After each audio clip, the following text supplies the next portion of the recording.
Millions of documents, centuries of records, and still, gaps.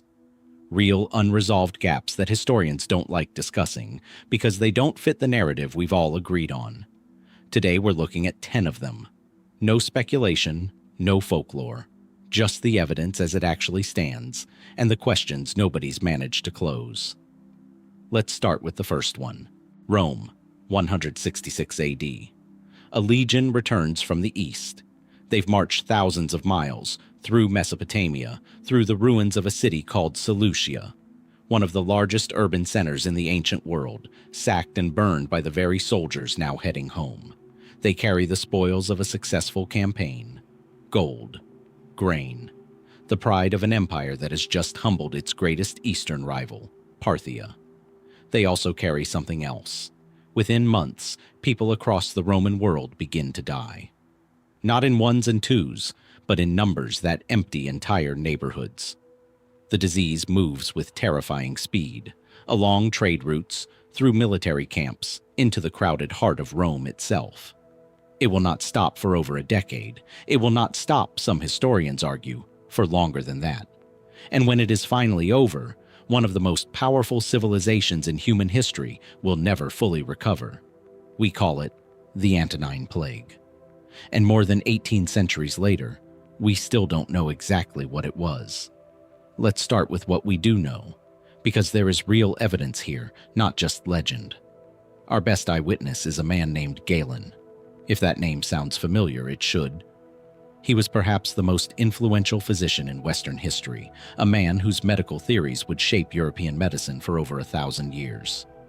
Galen was in Rome when the plague arrived, and he wrote about it. Not extensively. He seemed, in fact, oddly reluctant to describe it in detail, leaving modern historians to piece together fragments from his broader medical writings. But he left us enough. He described fever. He described a rash that covered the body, sometimes turning black, sometimes ulcerating. He described the illness lasting around 2 weeks, and, critically, he described a smell, a sourness to the breath and skin of the afflicted that other physicians of the time also noted. This is where mainstream historical medicine has focused its attention for the past century. Based on Galen's descriptions, most researchers believe the Antonine Plague was smallpox, or possibly measles, or some now extinct variant of one of the two. The symptoms line up reasonably well. The transmission pattern, spreading rapidly along military and trade routes, matches what we'd expect from a highly contagious viral pathogen introduced to a population with no prior immunity. And the scale was staggering. Ancient sources claim the plague killed as many as 5 million people across the Roman Empire. Modern historians are more cautious with that number. Ancient writers were not epidemiologists, and Roman record-keeping wasn't built for precise mortality statistics. But even the most conservative modern estimates suggest a mortality rate of somewhere between 7 and 10% of the empire's total population. In some cities, in some legions, the losses were far higher. The Roman army, which depended on dense concentrations of young, healthy men living in close quarters, was hit especially hard. Entire units were, by some accounts, reduced to fractions of their original strength. So why isn't this simply a solved case? Why do historians still argue about it? Because the moment you start asking follow-up questions, the certainty starts to erode. If this was smallpox, a disease we understand well today, having eradicated it entirely by 1980. Why do Galen's descriptions include details that don't fit cleanly with what we know about smallpox's progression? Why did contemporary accounts describe symptoms that seem to blend features of multiple diseases we now consider distinct? Some researchers have proposed measles instead. Others have suggested it may have been a pathogen with no modern equivalent at all, something that evolved, mutated, or simply vanished from the human disease pool in the centuries since. Diseases do this. They are not static. A virus that devastated the ancient world could, in theory, look nothing like its closest modern relative. Then there's the question of origin. And this is where the story gets stranger. Roman writers at the time didn't describe this as simply a disease. They described it as a curse. Specifically, they connected it to the sack of Seleucia, the very city the returning legion had destroyed. According to the historian Ammianus Marcellinus, writing roughly 2 centuries later, Roman soldiers looting a temple in Seleucia opened a sealed shrine dedicated to Apollo, and from within it, a pestilence escaped and followed them home. Now, no serious historian today believes a god was trapped in a box. But strip away the mythology, and something curious remains. Why did the Romans themselves, who were not a people prone to blaming every misfortune on divine punishment, specifically link this outbreak to that campaign, that city, that act of desecration? Was this simply how an ancient mind explained the arrival of an inexplicable, invisible killer? Or were they encoding something real, a genuine folk memory that the disease had in fact emerged from that specific place, at that specific time, perhaps from something disturbed in the process of conquest? Ancient temples, after all, were also often storage sites. For grain, for goods, sometimes for the dead. What might have been sealed away in Seleucia for whatever reason, only to be reopened by soldiers who had no idea what they were releasing. This is where mainstream history and speculation begin to blur, and where we have to be careful. There is no verified evidence of a laboratory, a weapon, or a deliberate release. This was, unmistakably, a natural outbreak, consistent with how pandemics have moved throughout human history whenever previously isolated populations came into sudden contact. The pattern is not unique. It's the same pattern that would later devastate the Americas after European contact. The same pattern seen whenever a pathogen crosses into a population with no immunological memory of it. The Antonine plague likely began somewhere in Central Asia or the Far East, moved along trade and military routes, and found in the Roman Empire a civilization perfectly structured, through its roads, its cities, its armies, to spread it further and faster than almost anything before it. And yet, we don't have the body. Not really. Ancient DNA analysis, which has revolutionized our understanding of plagues like the Black Death by extracting pathogen genetic material directly from centuries-old skeletal remains, has yet to produce a confirmed, undisputed sample from an Antonine plague victim. We are, in a very real sense, still relying on the written word of a handful of ancient authors, and the word of ancient authors, however careful, however brilliant Galen may have been, is not a genome. Until that changes, every conclusion we draw remains an informed reconstruction, not a certainty. So the questions remain open. Was this smallpox, as most historians believe? Something related but distinct? Something we no longer have a name for because it no longer exists in the world? And what exactly was inside that shrine in Seleucia, if anything at all, that a frightened, dying empire needed so badly to blame? The Antonine plague reshaped the Roman world. It thinned its armies, shook its economy, and some historians argue it marked the beginning of the empire's long, slow decline. But the thing that caused all of it, the actual pathogen, the actual moment of origin, remains, after 18 centuries, still locked away. Waiting perhaps for the right piece of bone in the right forgotten grave to finally tell us the truth. In a climate-controlled vault beneath Beijing's Palace Museum, there is an empty space where history says something should be. Not a literal empty space exactly. The vault holds 25 imperial seals, the ceremonial stamps used by Qing Dynasty emperors to authenticate everything from treaties to tax decrees. Tourists file past them today, admiring their craftsmanship, largely unaware that none of them is the seal. Not the one that mattered most. Not the one that, for over 1,000 years, was considered the single most important object in Chinese civilization. More valuable than any throne. More legitimizing than any bloodline. That seal is not in Beijing. It is not in any museum, in any private collection, in any vault anywhere on Earth. As far as we can determine, it has not been seen by human eyes in nearly 1,100 years. It's known as the heirloom seal of the realm, in Chinese, the Chuangguo Yuxi. And to understand why its disappearance still troubles historians today, you have to understand what it represented and how, across 1,000 years of war, betrayal, and political theater, it kept vanishing and reappearing, until the last time, when it simply didn't come back. The story, as most versions of it begin, starts not with an emperor, but with a stone. In the 3rd century BC, according to Chinese historical tradition, a legendary piece of jade known as the He's Bi, a flawless jade disc discovered generations earlier and prized as one of the most valuable objects in the ancient Chinese world, came into the possession of Qin Shi Huang, the first emperor to unify China under a single imperial throne. Qin Shi Huang is a well-documented historical figure. His unification of China in 221 BC is not in dispute, nor is his obsession with symbols of absolute permanent authority, an obsession that also produced the Terracotta Army and the earliest sections of what would become the Great Wall. As part of consolidating his rule, he is said to have ordered his chancellor, Li Si, one of the most powerful political minds of the era, to carve the He's Bi jade into an imperial seal.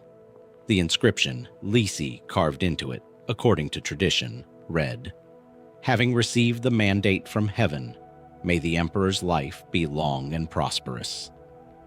8 characters, a phrase that did more than decorate an object. It made a claim. It stated in permanent stone that the person holding this seal did not merely rule by military force or political maneuvering. They ruled because heaven itself had chosen them. This is where the object stops being simply a seal and becomes something closer to a talisman of legitimacy. In a political culture built around the concept of the mandate of heaven, the idea that a ruler's right to govern was granted and could be revoked by divine will. Possessing this specific object became, for centuries, treated as tangible proof that heaven's favor rested with you.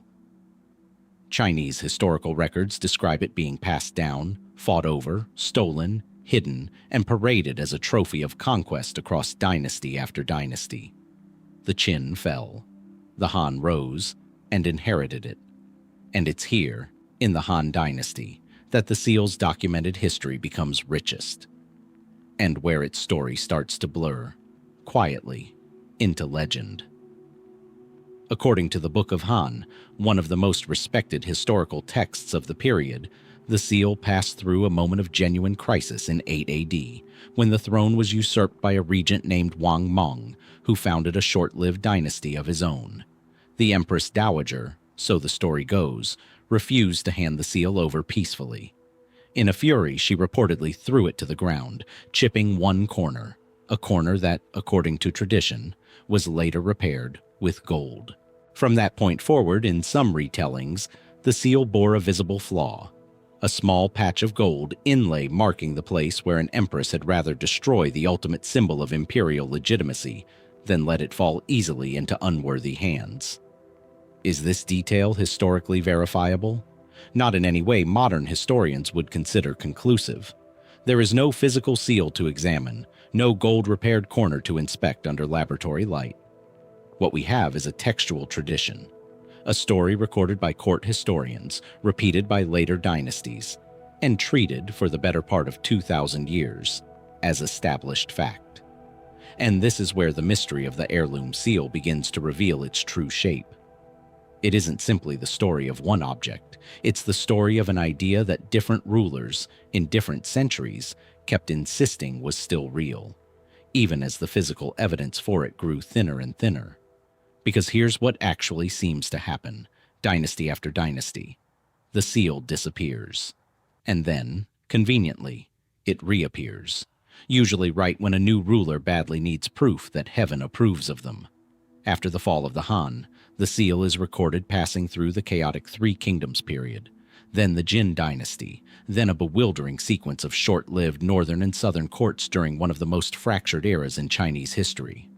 Multiple times, historical records claim the seal was lost entirely during war or court collapse, only for a new claimant to the throne to produce it again, sometimes years later, sometimes under circumstances that ancient historians themselves treated with visible skepticism. There are recorded instances of rival courts each claiming to possess the authentic seal simultaneously, denouncing the other's version as a forgery, which raises an uncomfortable question that even contemporary scholars were willing to ask. How many times, across those centuries of war and desperate political need, was the real seal actually a replica, commissioned quietly and presented as the genuine article because the alternative, ruling without heaven's proof, was politically unthinkable? We don't know. We can't know, not with certainty. And this uncertainty is not a modern historian's failure. It appears to have troubled scholars within these dynasties themselves. There are court debates recorded in Chinese historical texts, literal formal arguments among officials over whether a seal presented to a new emperor was authentic or a fabrication.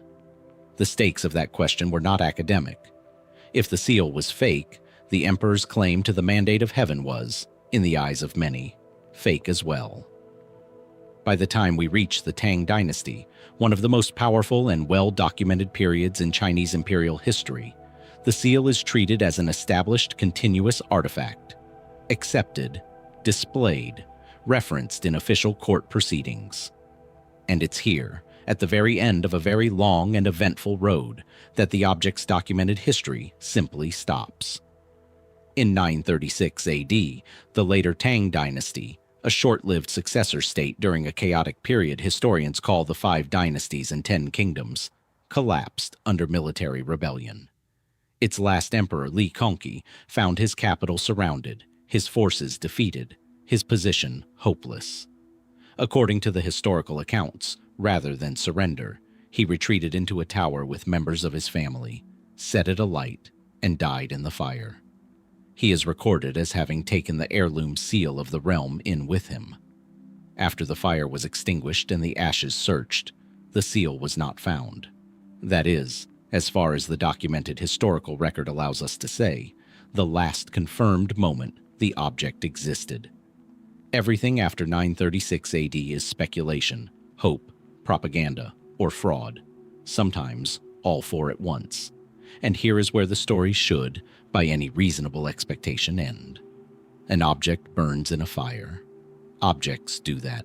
Jade, in fact, can crack and fracture under extreme heat, and it's entirely plausible that the seal was destroyed, its fragments lost among ash and collapsed timber, indistinguishable from rubble. Except the story didn't end. For the next several centuries, rulers kept claiming to have found it. The Song Dynasty, the Yuan Dynasty founded by Kublai Khan, the Ming Dynasty, at various points across nearly 500 years following the fire, court officials or emperors announced the rediscovery of the heirloom seal, sometimes with elaborate ceremony, sometimes to considerable public skepticism even at the time.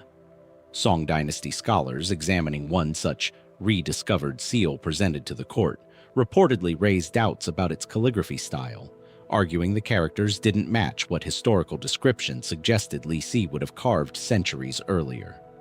The Ming Dynasty's founding emperor, Hongwu, is recorded as explicitly rejecting a seal presented to him as the genuine article, dismissing it as a fraud unworthy of his court. A striking admission from a ruler who, by every political incentive available to him, would have benefited enormously from possessing a legitimate connection to the original Qin and Han emperors. Why would emperor after emperor risk publicly rejecting a seal that could have bolstered their legitimacy? Perhaps because the political cost of being caught endorsing an obvious forgery was worse than not having the seal at all. Or perhaps, and this is where speculation genuinely begins, rather than documented history, because there remained, even centuries later, a persistent cultural memory that the true seal was gone, genuinely and permanently, and that no clever forgery could replace what had actually been lost in that burning tower in 936 AD. By the time the Qing dynasty rose to power in the 17th century, the search for the original had, in official terms, essentially been abandoned.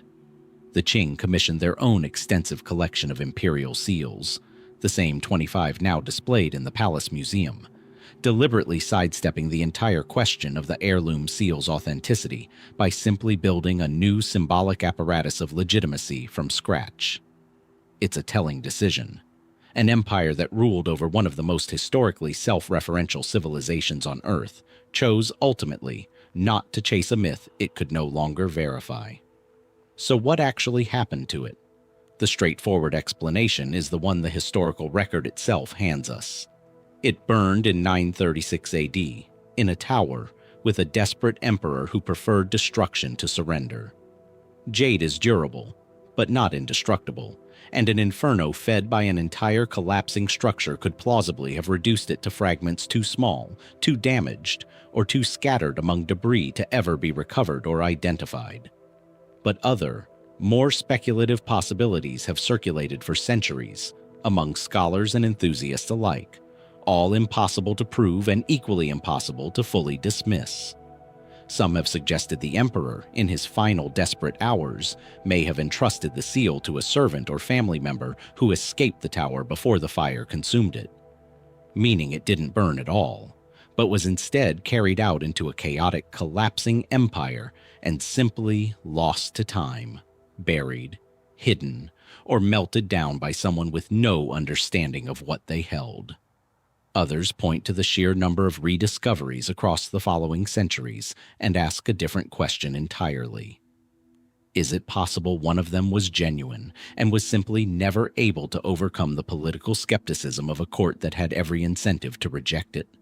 A seal correctly identified but wrongly dismissed would vanish from history just as thoroughly as one that was never found at all.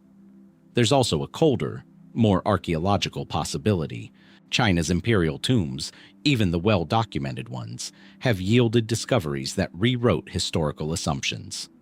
The terracotta army itself was unknown to the modern world until 1974. Countless tombs and sites from this era remain unexcavated, some deliberately left undisturbed out of respect, caution, or simple lack of resources. If the seal survived 936 AD in some form, hidden rather than destroyed, it's not unreasonable to wonder whether it could be resting. Still, in a sealed chamber somewhere, no archaeologist has yet opened. What makes the heirloom seal of the realm different from most lost artifacts is not simply that it vanished, but that it vanished from a civilization that spent the next 1,000 years unable to fully let it go. A civilization of meticulous historians and court archivists who nonetheless left behind a paper trail full of contradictions, competing claims, and quietly admitted forgeries, as though the truth itself had burned along with the object in that tower in 936 AD. Somewhere between the confirmed historical record and the centuries of hopeful, doubtful, and outright fraudulent claims that followed it, the real answer sits, if it survives at all. And perhaps that's the most unsettling part of this particular mystery. It isn't a case of missing evidence so much as an abundance of it, layered and contradictory, each generation adding its own claim, its own doubt, its own version of an object that may have stopped existing over 1,000 years ago, and that every dynasty since has, in one way or another, quietly needed to still be real. In the quiet hill town of Mathura, in northern India, there stands a statue with no head. It's kept today in a museum, carved from red sandstone, dated to sometime in the 2nd century AD. The body is unmistakably regal, a heavy coat, thick boots suited for cold mountain terrain rather than the Indian plains, a ceremonial mace, and a sword. At the base, an inscription identifies the figure by name and title: the Great King, the King of Kings, the Son of God, Kanishka. The head which once completed this portrait has never been found. And in many ways, that missing head has become an accidental metaphor for everything historians still don't know about the man it belonged to. Kanishka. I ruled one of the most powerful empires of the ancient world, the Kushan Empire, at its absolute peak, sometime in the early to mid-2nd century AD. Under his reign, the empire stretched from the plains of northern India, across the mountains of what is now Afghanistan and Pakistan, deep into Central Asia. This was not a minor regional kingdom. The Kushan Empire, at its height, bordered the Roman Empire's sphere of influence to the west, the Parthian Empire to its immediate west, and Han Dynasty China to the east. For a brief window in history, Kanishka presided over one of 4 major world powers stretched across the Eurasian continent, connected by the trade networks we now collectively call the Silk Road. And yet, Ask a historian a simple question. When exactly did Kanishka's reign begin? And you will not get a simple answer. You will get a range, sometimes a wide one. This is, on its face, a strange problem to have. We're not talking about a shadowy, half-mythical ruler from the murky edges of the Bronze Age. Kanishka left behind coins, thousands of them, in gold and copper, minted across his empire and recovered by archaeologists for over a century. He left behind inscriptions, carved in stone, dated according to an era he himself apparently established. He is mentioned, sometimes at length, in the historical and religious traditions of multiple civilizations he had contact with. Indian Buddhist chronicles, Chinese historical records, later Persian and Central Asian sources. This is a man who should be pinned firmly to the historical timeline. Instead, depending on which scholar you ask, Kanishka's reign is dated to somewhere between 78 AD and 227 AD, a discrepancy of nearly a century and a half. To put that in perspective, that's roughly the same span of uncertainty as not knowing whether a modern historical figure lived during the American Revolution or during the Second World War. For an empire this powerful, this well documented in physical remains, that kind of uncertainty is, frankly, unusual. And it tells us something important about the nature of the evidence historians are working with. The core of the problem is this. Kanishka dated his own inscriptions using a calendar era that began, presumably, with his ascension to the throne, a common practice among ancient rulers. Numbers like year 3 or year 23 appear on coins and monuments across his empire. The trouble is that nowhere has archaeology recovered a document that clearly states what year in any calendar system we can independently verify that Kanishka's year 1 actually corresponds to. We have the ruler's own internal calendar. We simply don't have the key that unlocks it. Historians have spent well over a century trying to forge that key through indirect evidence, and the attempts themselves form a kind of intellectual detective story. Some scholars have tried linking Kanishka's coinage to datable Roman coins found in the same archaeological layers, using the presence of Roman emperors' faces on coins found alongside Kushan currency to establish rough timeframes. Others have turned to Chinese historical records, which document diplomatic and military contact between Han Dynasty China and Central Asian kingdoms, hoping to cross-reference recorded events with the Kushan timeline. Still others have pointed to a fragmentary later text, the Rabatak inscription, discovered only in 1993 in Afghanistan, which lists a genealogy of Kushan rulers and provided, when it was found, one of the most significant single pieces of evidence in over a century of Kushan scholarship. It didn't resolve the dating question entirely, but it reshaped it, forcing scholars to revise assumptions that had stood for generations. This is worth sitting with for a moment. A discovery made in 1993, in a country that has spent much of the past half-century in war and upheaval, materially changed what professional historians understood about an empire that peaked nearly 2,000 years ago. It raises an obvious, uncomfortable question. If a single stone tablet buried in the ground for centuries could rewrite this much of the story, what else is still out there, unexcavated, waiting to overturn the next assumption? But the dating problem, as significant as it is, may not even be the strangest part of Kanishka's story. The deeper mystery is about who he actually was, where the Kushans came from in the first place, and what exactly Kanishka believed himself to be. The Kushans were not native to India, nor to Afghanistan, where much of their early power was based. Most historians trace their origins to a nomadic Central Asian people called the Yuezhi, mentioned in Chinese historical records as having been displaced from their homeland near the borders of Han China, pushed westward over generations by conflict with rival nomadic confederations, eventually settling in the region of Bactria, roughly modern northern Afghanistan, sometime around the 1st century BC. From this displaced, originally nomadic population, the Kushan dynasty eventually rose to power, and under Kanishka, expanded into one of the great empires of antiquity. This origin story is broadly accepted. What's far less settled is what Kanishka considered his own religious and cultural identity to actually be. And the physical evidence he left behind is, to put it mildly, contradictory. Consider his coinage. Kushan coins under Kanishka are remarkable for a very specific reason. They depict an almost bewildering range of deities from entirely different religious traditions, all issued under the authority of the same ruler. Some coins show Greek and Roman-influenced imagery, remnants of the Hellenistic culture that had lingered in the region since Alexander the Great's campaign centuries earlier. Others depict Zoroastrian deities associated with Persian religious tradition. Still others show Hindu gods. And, significantly, a growing number over the course of his reign depict the Buddha himself. Some of the earliest surviving coin images of the Buddha in human form anywhere in the archaeological record, at a time when Buddhist art was only beginning to shift away from purely symbolic representations of its central figure.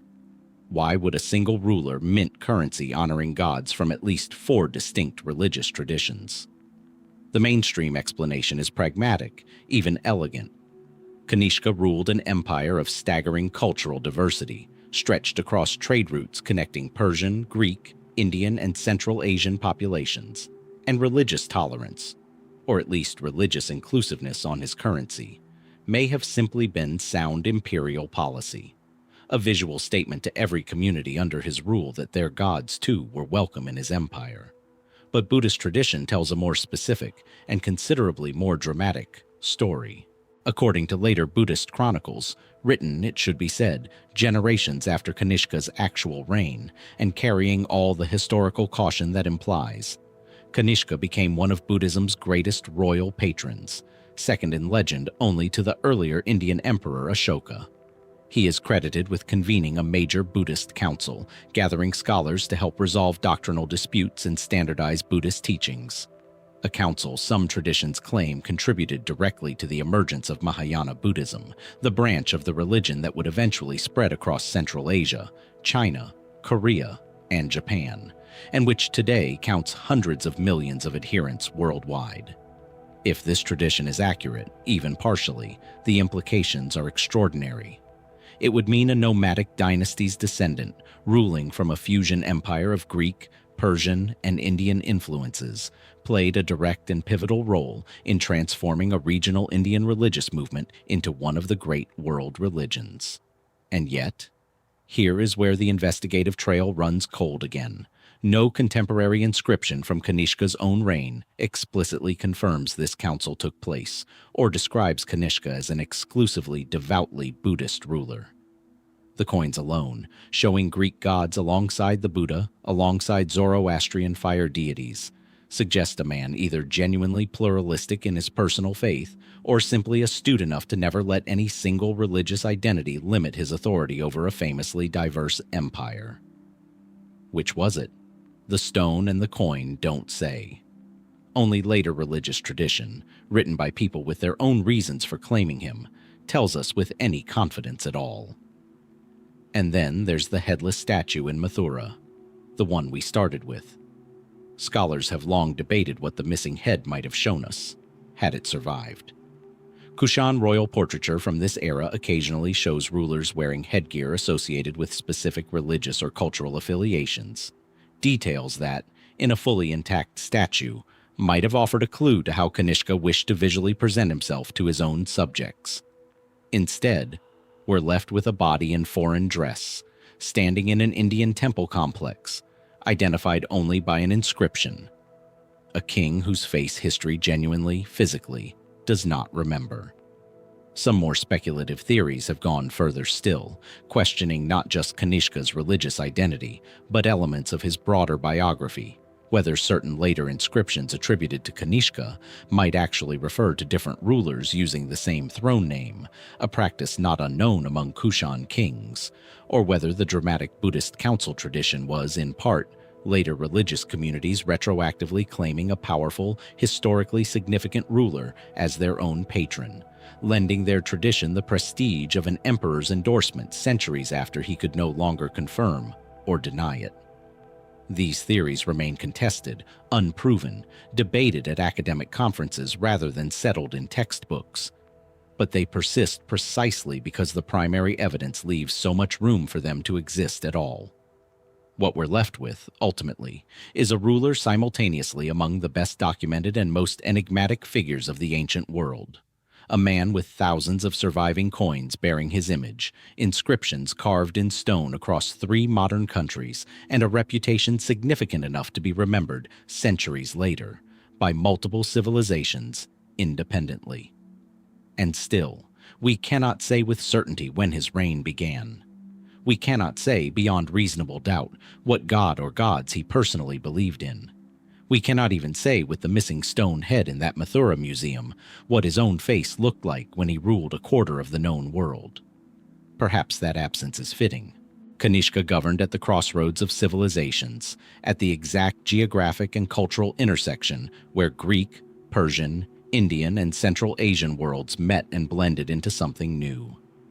Maybe it should come as no surprise that the historical record left behind by a ruler defined by that fusion is itself a fusion. Of certainty and speculation, of coin and legend, of stone that survives and a face that doesn't. On a steep hillside in western Turkey, overlooking what was once one of the great cities of the ancient Greek world, archaeologists have identified a room roughly the size of a modest apartment. The walls are lined with narrow niches, rectangular recesses built into the stone, spaced with careful precision, clearly designed to hold something specific. There are no scrolls left inside them. There haven't been for close to 2,000 years. But the design is unmistakable to anyone familiar with ancient library architecture. These niches were built to store papyrus and parchment scrolls, keeping them raised off the damp stone floor, protected, organized, accessible. This room, situated near the base of a temple dedicated to the goddess Athena, on the Acropolis of the ancient city of Pergamum, is believed by most archaeologists to be a surviving fragment, perhaps only a fraction, of what was once the Library of Pergamum.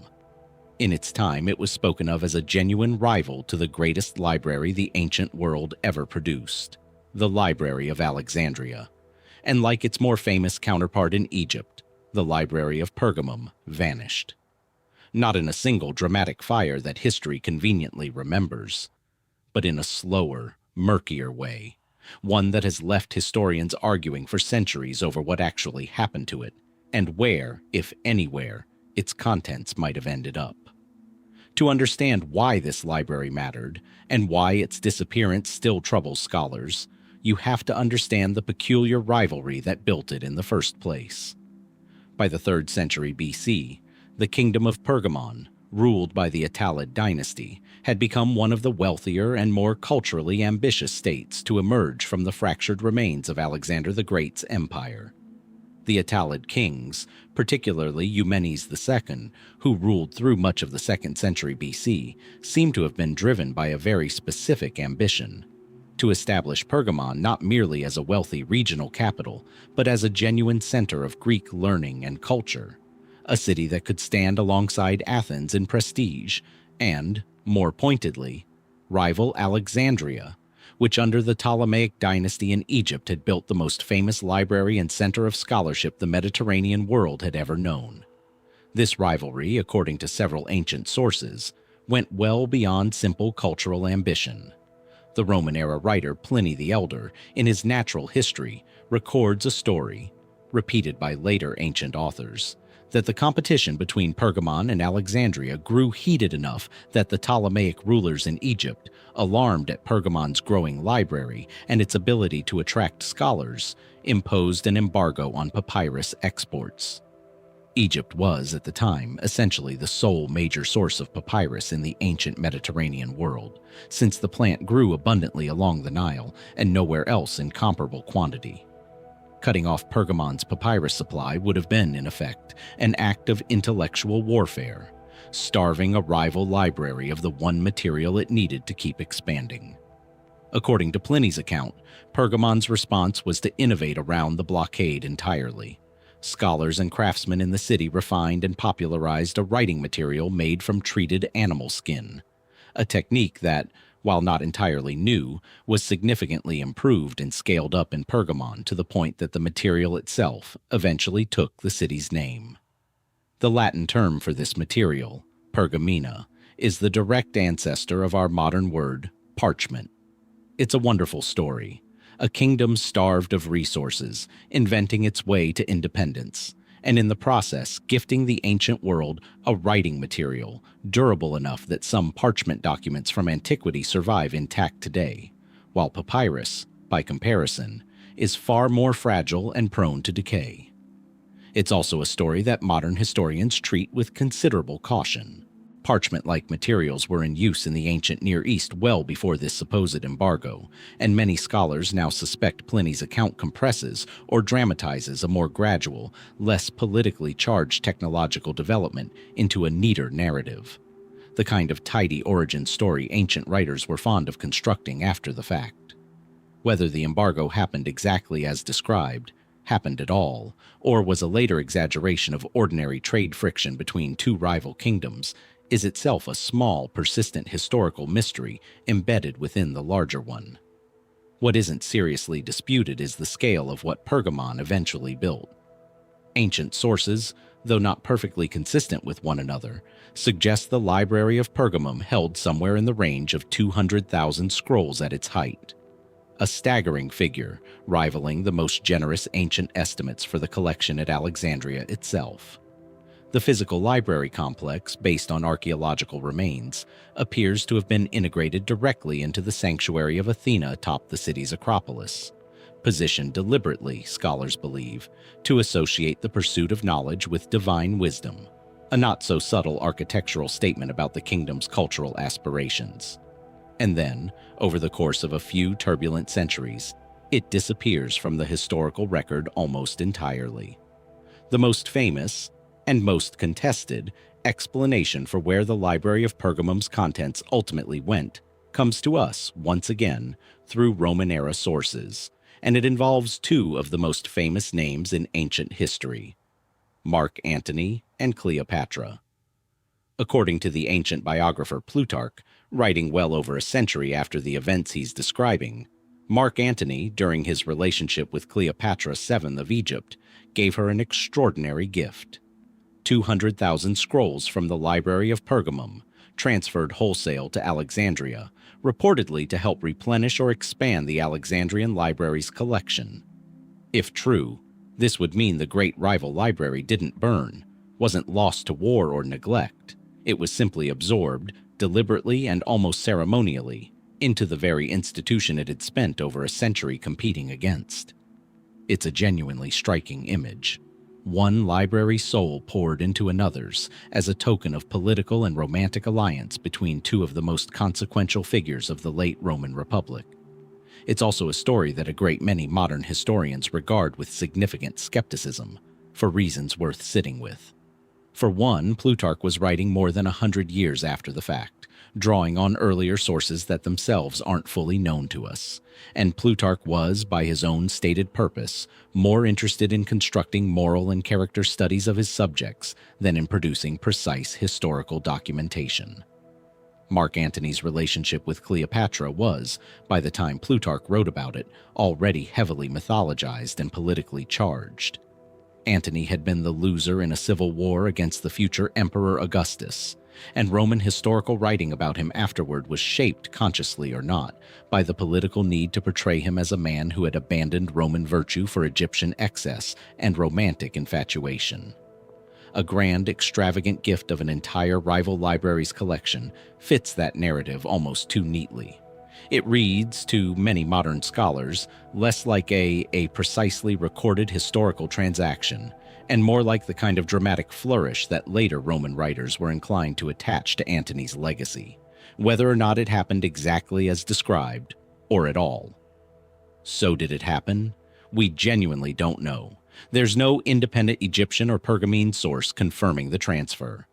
No customs record, no inventory, no secondary account from a source with different political incentives than the Roman writers who first told the story generations after the fact.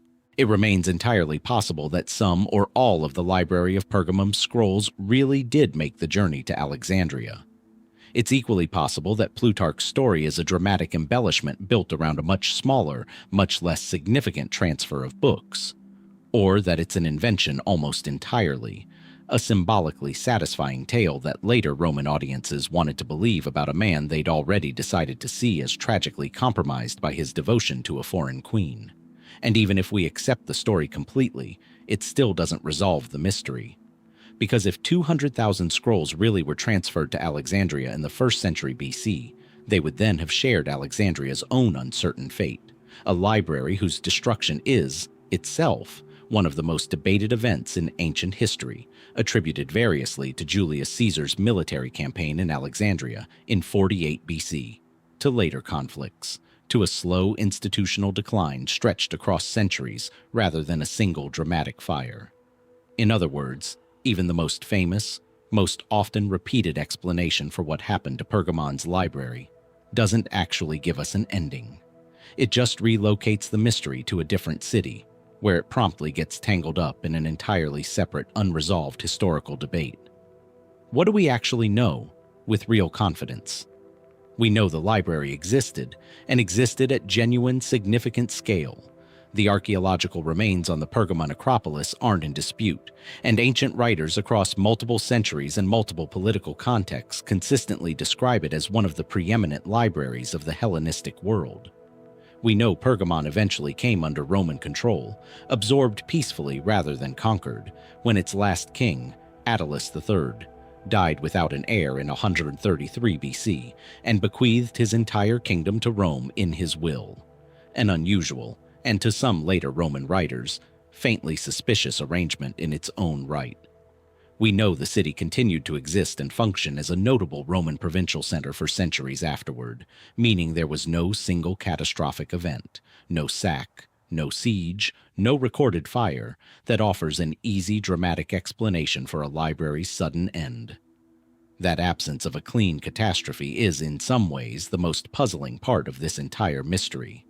Alexandria's library, whatever really happened to it, at least has candidate disasters historians can investigate and argue over. Pergamon's library simply seems to fade from written record over the course of the Roman imperial period, its scrolls unaccounted for, its final fate never explicitly documented by any surviving source. Did it decline gradually? Its scrolls dispersed piecemeal to private collectors and other libraries across the Roman world as scholarly interest and royal patronage moved elsewhere. Did some version of the Antony and Cleopatra transfer genuinely take place, emptying the collection in one dramatic gesture that later Roman writers, for their own reasons, chose to remember selectively? Or does some portion of it still lie, unexcavated and unidentified, somewhere within a site that modern archaeology has only partially explored? The single room with its telltale niches perhaps only the smallest surviving fragment of a much larger complex still waiting beneath the hillside. Archaeological work at Pergamon has continued for well over a century, and the site has already produced genuine surprises. The identification of the library room itself came only after careful architectural analysis of a space whose original purpose wasn't immediately obvious. It's entirely possible more of the Acropolis has yet to reveal what it's holding. And there's something quietly haunting in that possibility, that somewhere beneath a hillside in modern Turkey, in ground that hasn't yet been turned over, fragments of one of the ancient world's great intellectual rivalries might still be waiting. Not gold, not treasure in any conventional sense, but the physical remains of an argument between two kingdoms over who could best preserve human knowledge, an argument neither side, it turns out, was able to definitively win. In the Italian town of Altinum, near the Adriatic coast, there is a stretch of road where, in the winter of 169 AD, a Roman litter carrying one of the two ruling emperors of the empire came to a stop. The man inside was Lucius Verus, co-emperor of Rome, ruling jointly alongside his adoptive brother Marcus Aurelius in an unusual arrangement that had, by this point, held together for nearly a decade. He was 38 years old, returning from the north, traveling in the depths of winter through a region gripped by the same crisis that had been quietly reshaping the empire for years. The Antonine Plague, the very outbreak this series examined earlier, still moving through Roman territory, still claiming lives with no regard for rank or fortune. Ancient sources tell us Verus began showing symptoms during the journey. A sudden severe illness, described by Roman historians as coming on rapidly and violently. He was brought to a stop, unable to continue traveling, and within 3 days, he was dead. On its surface, this reads like a tragically ordinary story for the era. A plague was actively devastating the Roman world. An emperor, traveling through a plague-affected region in winter, falls ill and dies quickly.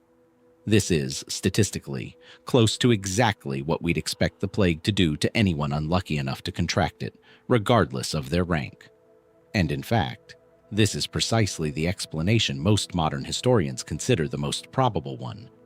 Lucius Verus, like a significant percentage of the Roman population during this period, likely died of the Antonine plague itself, or a related illness that shared its symptoms. And yet, almost from the moment Verus died, another story began circulating.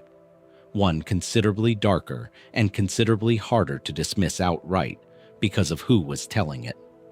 The chief source for the alternative account is the Historia Augusta, a collection of Roman imperial biographies compiled sometime in the late 4th century AD, meaning the text was written roughly 2 centuries after Verus actually died.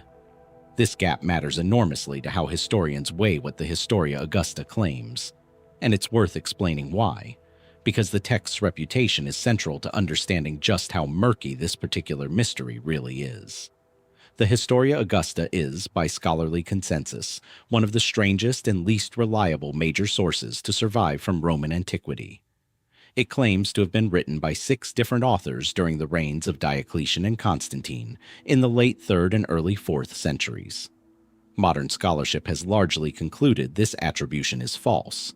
Most researchers today believe the entire collection was actually written by a single, anonymous author, considerably later than it claims, who fabricated sources, invented documents, and blended genuine historical material with material that appears to be pure invention, sometimes for reasons that still aren't entirely clear. Some scholars have suggested elements of satire or deliberate literary gameplaying may be at work in parts of the text. Whatever the explanation, the practical result for historians is that the Historia Augusta cannot be trusted at face value, and every claim it makes has to be weighed individually against whatever corroborating evidence might exist elsewhere. This is the source that gives us the darkest version of Lucius Verus's death. According to the Historia Augusta, Verus did not simply succumb to plague or sudden illness on the road. Instead, it claims that Marcus Aurelius himself may have had his co-emperor poisoned. The motive offered isn't political rivalry in any straightforward sense. Roman sources, even the more reliable ones, are broadly consistent in describing Marcus Aurelius as a famously restrained, philosophically minded ruler, the author of the Meditations, a man whose entire recorded temperament runs directly against the image of a scheming fratricide. Instead, the Historia Augusta's account is more personal, almost domestic in its framing. It suggests that Verus, who by most ancient accounts lived a considerably more indulgent, pleasure-seeking lifestyle than his more austere co-emperor, had begun an affair with his own mother-in-law, Faustina the Younger's mother. Wait, more precisely, the text implicates tension within the extended imperial family itself, and suggests Marcus's wife, the younger Faustina, may have played a role in orchestrating Verus's death using a poisoned dish, out of fear that Verus intended to expose some scandal or embarrassment involving her.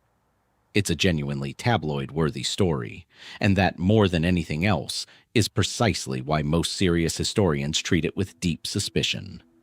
The plot elements, poison, sexual scandal, a scheming empress, a secretly ruthless philosopher-emperor hiding behind a public image of restraint, read less like careful historical reporting and more like exactly the kind of sensational palace intrigue that later Roman audiences, centuries removed from the actual events, would have found entertaining.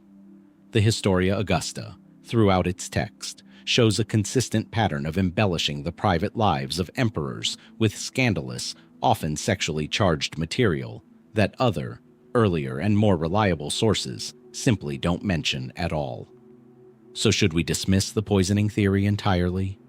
Most modern historians lean strongly toward doing exactly that, but not with absolute dismissive certainty, and the reasons for that lingering caution are worth examining, because they say something important about how historical evidence actually works, rather than how we might wish it worked. First, there's the question of what earlier, more contemporary sources actually say. And here, the picture is frustratingly incomplete rather than reassuring. Cassius Dio, a Roman historian writing decades closer to the actual events than the Historia Augusta, does address Verus's death, and does not endorse the poisoning story in the form the Historia Augusta presents it. This is meaningful. Dio is generally considered a far more careful historian. But Dio's own account survives to us only in fragments and later abridgments, not in its complete original form, meaning we don't have his full, unedited assessment to compare against the later, more sensational version. We're working, in other words, with an incomplete earlier source and an unreliable later one, and trying to reconstruct the truth somewhere in the gap between them. Second, there's a genuinely curious detail buried within Dio's account, one that even historians skeptical of outright poisoning find difficult to fully explain away. Dio's fragments describe Verus, prior to his death, suffering what's described as some kind of stroke or apoplectic fit during a meal, a sudden physical collapse rather than a purely gradual illness. Some later summarizers of Dio's work went further, suggesting Verus had eaten a meal in the company of Marcus Aurelius, and that something about the meal itself preceded his collapse. Is this simply a description of a genuine medical event, quite possibly consistent with a stroke or with sudden late-stage symptoms of whatever illness had already been developing, perhaps plague-related, being reinterpreted after the fact through a suspicious lens? Or does it represent a genuine early kernel of a poisoning rumor, one that began circulating close to the actual events, and was only later dramatically embellished by the Historia Augusta into the more elaborate scandal involving Faustina? We genuinely cannot be certain which explanation is correct, and the ambiguity is baked directly into the surviving fragments themselves, not something modern historians have introduced through speculation. Third, and this is where the picture becomes genuinely more complicated rather than more simple, we should ask what we actually know about the broader context surrounding Verus's final months, because it does complicate the tidy, "he simply caught the plague" explanation, even if it doesn't remotely prove poisoning. Ancient sources are fairly consistent in describing tension, or at least significant difference in temperament and priorities, between Marcus Aurelius and Lucius Verus during their years of joint rule. Verus is described across multiple sources, not just the unreliable Historia Augusta, as considerably more interested in luxury, entertainment, and personal indulgence than his co-emperor, whose own writings in the Meditations reveal a man almost obsessively focused on duty, discipline, and philosophical restraint. Two men with such different temperaments, sharing supreme power for nearly a decade, is exactly the kind of arrangement that historians would expect to generate real friction, even absent any murder plot. Whether that friction ever escalated towards something as extreme as poisoning is unknowable from the evidence we actually possess. But the underlying tension the later poisoning story was built upon does appear to reflect something historically genuine, even if the specific murder allegation itself was very likely later invention or exaggeration. There's also the matter of timing and circumstance that, even for historians who find the poisoning theory unpersuasive, keeps this death from feeling entirely closed.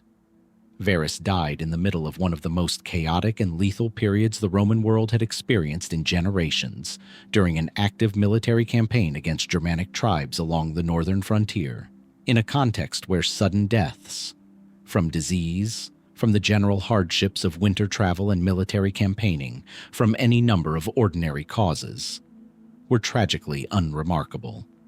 A modern reader might reasonably ask, given how devastating the Antonine plague was documented to be, and given that Verus was traveling directly through affected regions at the height of its lethality, why would any historian feel the need to look past the plague at all?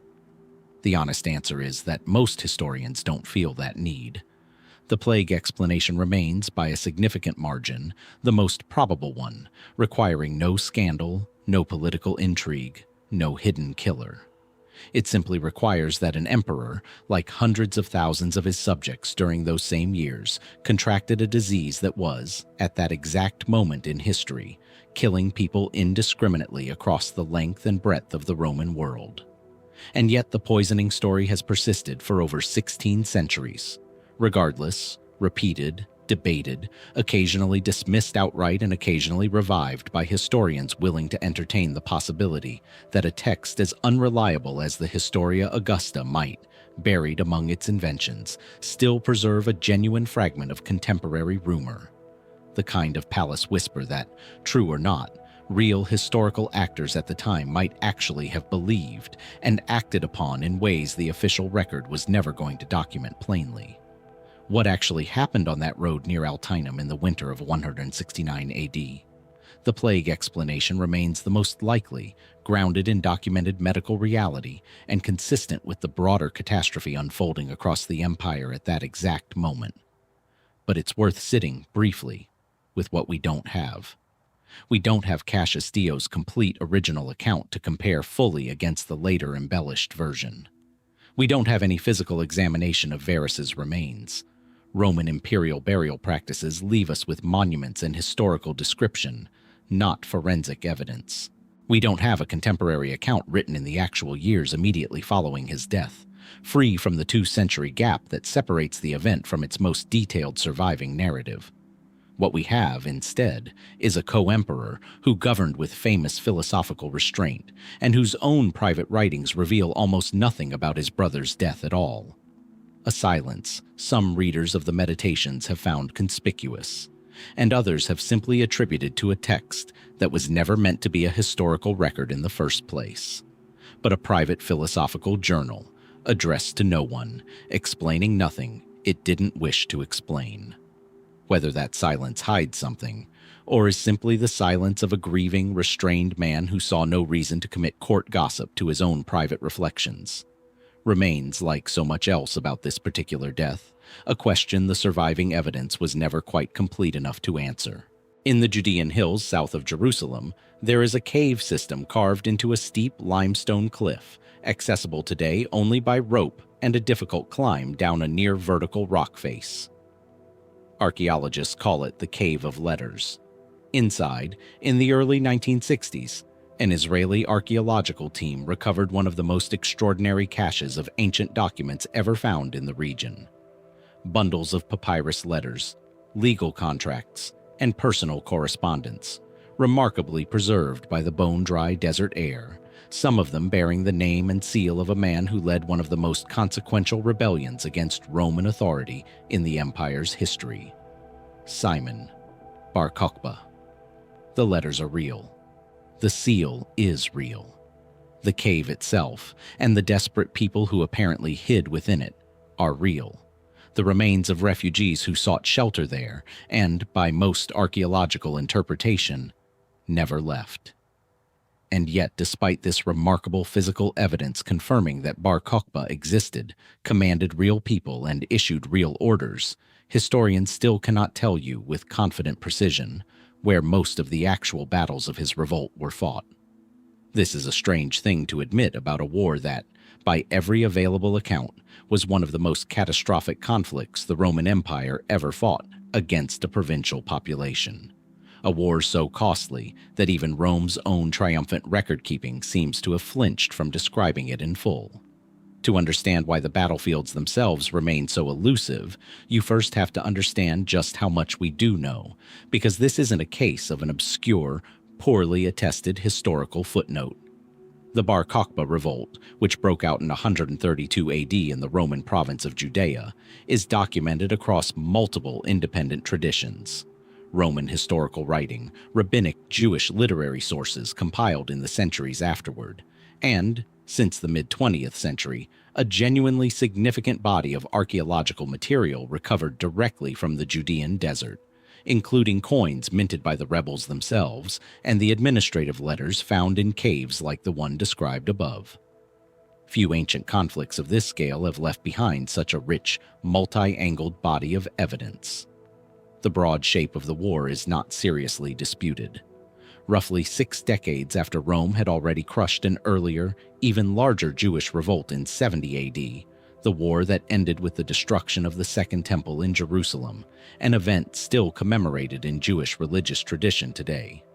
A second major uprising erupted under the leadership of Simon bar Kokhba, a figure some contemporary rabbinic sources reportedly regarded, at least initially, as a potential messianic figure, a title reflected in the name given to him.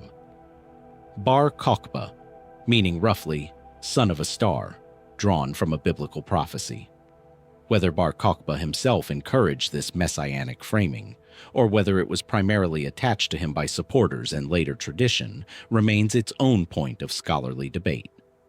But what's not disputed is that the rebellion he led managed something the earlier, larger revolt 60 years before had not: a period of genuine functioning independence. Coins recovered from the period, minted by the rebel administration and overstruck on existing Roman currency, describe an era counted in years of the freedom of Israel, a phrase suggesting the rebels weren't simply fighting a defensive guerrilla campaign, but had established, at least for a time, a functioning independent government with the confidence to issue its own currency. Administrative letters recovered from the Judean desert caves, some apparently written under Bar Kokhba's own name and authority, deal with mundane matters of governance: land leases, supply requisitions, disputes between local officials. This was not a small band of insurgents hiding in the hills. For a period most historians estimate at 2 to 3 years, this was, functionally, an independent Jewish state, actively administering territory, collecting resources, and coordinating a war effort substantial enough to draw the direct, personal attention of the Emperor Hadrian himself. And the war's conclusion is, if anything, even better documented than its beginning, because Rome's own historians, while notably reluctant to dwell on the details of individual engagements, were far less reluctant to describe just how much the victory had cost them. The clearest evidence for this comes from Cassius Dio, writing in the early 3rd century AD, whose account of the revolt, though it survives only in later abridged form, contains a passage that historians have returned to again and again, precisely because of how uncharacteristic it is for Roman military reporting.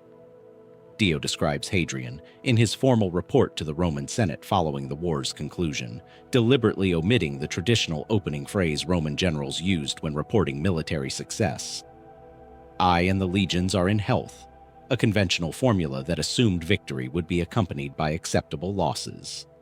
Hadrian, according to Dio, dropped the phrase entirely, an omission ancient readers would have immediately understood as an admission that Roman losses had been severe enough that the customary boast felt, even to the emperor himself, inappropriate. Dio goes further, providing casualty figures that, if accurate, place the Bar Kokhba revolt among the costliest wars Rome ever fought against a single rebellious province. 50 fortified towns and cities destroyed, according to Dio's account. Nearly 1,000 villages razed. Over 500,000 Jewish combatants killed in battle, by Dio's figure. A number modern historians treat with the same caution they apply to most ancient casualty statistics, which were rarely compiled with anything resembling modern demographic precision, and which ancient authors sometimes inflated or rounded for rhetorical effect. Even accounting for that caution, though, the broader picture Dio paints, of a war so devastating that Roman losses went effectively unreported in any celebratory sense, and Jewish losses were catastrophic enough to fundamentally reshape the demographic and political map of the region for centuries afterward, is corroborated by other lines of evidence entirely independent of Dio's own account. Following the war's conclusion in 135 or 136 AD, Hadrian took an administrative step whose symbolic weight ancient and modern historians alike have found difficult to overstate. He renamed the province itself.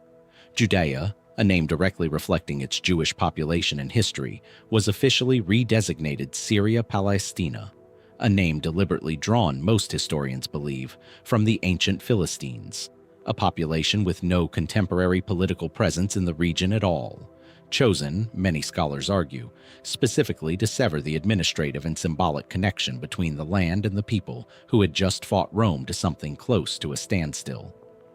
Jerusalem itself was rebuilt as a Roman colony under a new name, Aelia Capitolina, with Jewish residents reportedly barred from entering the city under penalty of death. A prohibition that, if enforced as described, would represent one of the most severe punitive measures Rome ever imposed on a defeated provincial population anywhere in the empire. This is, in other words, unusually well corroborated history for an ancient conflict. We have the war's origins, its scale, its administrative structure, its casualty estimates, and its long-term political aftermath, drawn from multiple independent sources that broadly agree with one another. What we conspicuously don't have, despite all of this, is a reliable, detailed military narrative of how the war was actually fought, where the major engagements took place, in what order, and by what tactical logic. This is where the mystery genuinely begins, and it stems from a peculiar, almost frustrating gap in the ancient sources. Cassius Dio, despite providing those striking casualty and destruction figures, offers almost no detailed battle narrative at all. No list of engagements, no described troop movements, none of the blow-by-blow military reporting that Roman historians frequently provided for other, sometimes far less significant campaigns.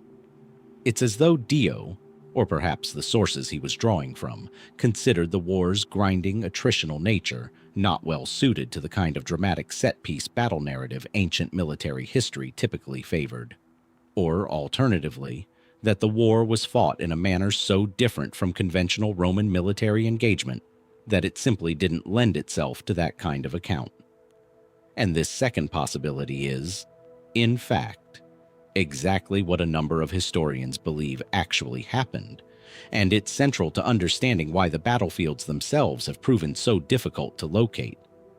Multiple lines of evidence suggest the Bar Kokhba revolt was fought, at least for a significant portion of its duration, not through the kind of large, set-piece battlefield confrontations that dominate our understanding of most Roman military campaigns, but through an extensive, deliberately constructed network of underground hiding and staging complexes, tunnels, cisterns, and cave systems, some naturally occurring and expanded by hand, others apparently excavated from scratch beneath existing villages, specifically designed to allow rebel fighters to strike, then disappear underground before Roman forces could respond in strength.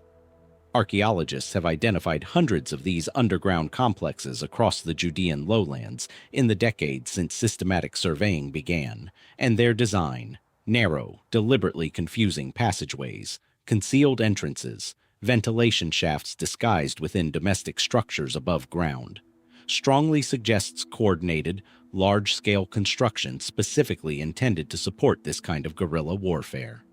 If this reconstruction is accurate, it would mean the Bar Kokhba revolt was, in significant part, one of the ancient world's most sophisticated exercises in what modern military terminology would recognize as insurgency warfare, a strategy explicitly designed to avoid the kind of open battlefield confrontations that would leave behind the clear, identifiable archaeological signatures historians typically rely on to locate ancient engagements. A conventional Roman-era battle often leaves traces, concentrations of weapons, mass graves, the remains of temporary Roman siege camps constructed according to standardized, recognizable military engineering. A guerrilla campaign fought through underground complexes and dispersed hit-and-run engagements. By contrast, leaves a far more diffuse, far more ambiguous archaeological footprint. Precisely the kind of footprint that would make it extraordinarily difficult, 19 centuries later, to point to a map and say with confidence, here, exactly here, a major battle was fought on this specific date. This doesn't mean historians have no candidate locations at all. It means the confidence attached to those candidates varies enormously, and the site most confidently identified turns out, on closer examination, to raise nearly as many questions as it answers. That site is Batar, a fortified hilltop settlement southwest of Jerusalem, widely identified by both ancient rabbinic sources and modern archaeology as the location of the revolt's final, climactic siege, the last major stronghold to fall before the war's conclusion, and, according to Jewish tradition, the site of Bar Kokhba's own death. Rabbinic literature, compiled in the centuries following the revolt, preserves detailed, often clearly legendary accounts of Batar's fall, including traditions about the immense scale of Jewish casualties there specifically, some framed in explicitly theological terms as a catastrophe ranking alongside the destruction of the temple itself in Jewish collective memory. Archaeological work at the site identified as ancient Batar has revealed Roman siege works, the remains of a circumvallation wall and Roman camps constructed in the standardized style historians can confidently attribute to Roman military engineering of this general period, lending real physical support to the identification. And yet even here, at the single most confidently identified site associated with the entire revolt, precision quickly gives way to informed estimation. The exact chronology of the siege, how long it lasted, the specific tactical sequence of its final days. These details rely overwhelmingly on rabbinic sources compiled generations, sometimes centuries, after the actual event, sources whose primary purpose was religious and cultural memory rather than precise military documentation, and which, like the Historia Augusta we discussed earlier in this exploration, blend historically grounded material with material that reads more as theological interpretation of catastrophe than literal battlefield reporting. We can say with real confidence that a major Roman siege occurred at this location. We cannot say with anything approaching the same confidence exactly how the battle for Batar actually unfolded. Beyond Batar, the picture grows considerably murkier.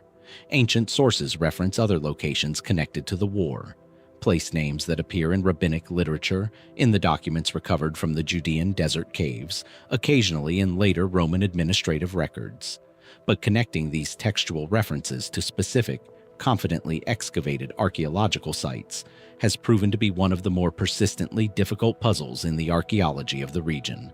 Place names shift over centuries.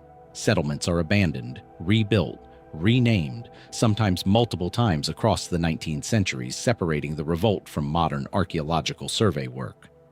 A location named in a 2nd century document doesn't always correspond neatly to a location bearing a similar name today. And even when scholars propose a connection, establishing it with real confidence typically requires converging archaeological evidence. Datable material culture, structural remains consistent with the period, ideally direct textual or numismatic confirmation, that simply isn't available for the great majority of proposed sites. This has left historians working with what amounts to a partial map. We know with high confidence the war's broad geography. It was concentrated primarily in Judea, in the hill country and lowlands south and west of Jerusalem, with the Judean desert caves serving as refuge points for displaced populations, likely including combatants in the war's final desperate phase. We know Batar's approximate identification and general role as the climactic siege. We have coins, minted at multiple mints whose exact locations themselves remain debated among numismatists, bearing rebel-issued currency that confirms the extent of territory under rebel administrative control at various points during the war. But the connective tissue between these confirmed points, the actual sequence of major engagements, where Roman legions moved, where and how the underground insurgency network was actually deployed against them in specific locatable confrontations, remains, for the great majority of the conflict, frustratingly reconstructed rather than definitively documented. This gap has, predictably, drawn its share of more speculative theories over the decades, some grounded in genuine archaeological ambiguity, others venturing further into territory most mainstream historians treat with considerable skepticism. Some researchers have proposed that the true scale of the underground guerrilla network remains significantly underestimated, and that systematic survey work across the Judean lowlands, much of it complicated by the region's complex modern political and administrative boundaries, which have historically limited the pace and scope of archaeological access to certain areas, could eventually reveal a far more extensive, more centrally coordinated system than currently identified, potentially reshaping our understanding of how the rebellion sustained itself militarily for as long as it apparently did. This is a plausible, evidence-adjacent theory rather than a fringe one. It's essentially an argument that we're seeing only a fraction of a larger, still buried military infrastructure, and it's consistent with the pattern of new discoveries continuing to emerge from Judean desert survey work well into the 21st century. More speculative still are theories proposing that certain ancient place names traditionally associated with minor, poorly understood engagements may actually correspond to far more significant battles than currently credited. Arguments that occasionally surface in academic debate, but remain contested precisely because the underlying evidence for such reassessments tends to be circumstantial, resting on linguistic or geographic inference rather than direct archaeological confirmation. These theories aren't dismissed outright by serious historians, but they're treated appropriately as provisional hypotheses awaiting the kind of converging physical evidence that has, so far, proven difficult to produce for most of this war's specific engagements. What makes the Bar Kokhba Revolt's missing battlefield such a distinctive historical puzzle, ultimately, isn't a shortage of evidence about the war itself. If anything, this is one of the better documented conflicts of the entire Roman provincial period, supported by an unusually rich combination of literary, numismatic, and archaeological material converging from multiple independent angles. The mystery lies specifically in the gap between the war's confirmed scale and consequences.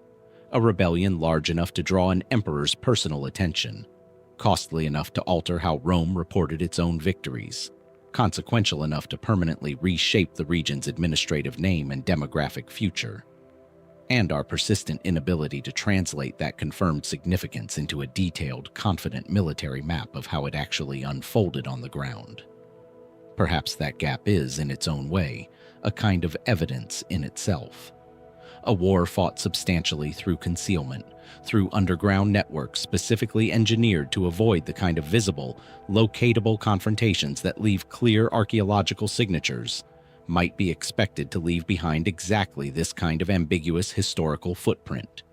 Extraordinary evidence for its causes and consequences, and comparatively thin, scattered evidence for its actual day-to-day conduct. Every year, ongoing survey and excavation work across the Judean hill country continues to identify new underground complexes, new administrative documents, new fragments of the material record this war left behind. Whether that ongoing work will ever produce a confident, detailed battle map of the Bar Kokhba Revolt, or whether the war's own deliberately concealed nature has permanently limited what the ground beneath those hills is willing to give up, remains an open question. One that, unlike so many others in this exploration, modern archaeologists are still actively working to answer, one carefully excavated cave and cistern at a time. In a single surviving manuscript copied by a scribe in the 10th century and now held in a library in Heidelberg, Germany, there exists a document unlike almost anything else to survive from the ancient world. A detailed, practical, almost businesslike travel guide to the ports, goods, and sailing conditions of the Indian Ocean trade, written by a merchant sailor whose name, remarkably, appears nowhere within it. The document is known as the Periplus of the Erythraean Sea.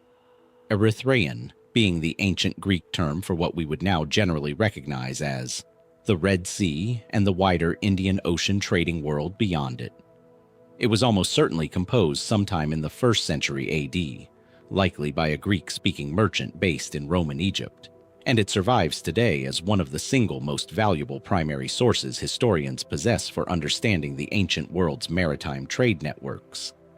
A world of commerce stretching from the Mediterranean, down the Red Sea, across the Arabian Sea, along the coasts of East Africa and Arabia, and onward to the western coast of India. And yet, despite the document's enormous historical value, despite the obvious skill, experience, and first-hand knowledge its author brought to writing it, we do not know who wrote it. We don't know his name, his exact hometown, his social status, or precisely when, within a window of several decades, he actually put pen to papyrus.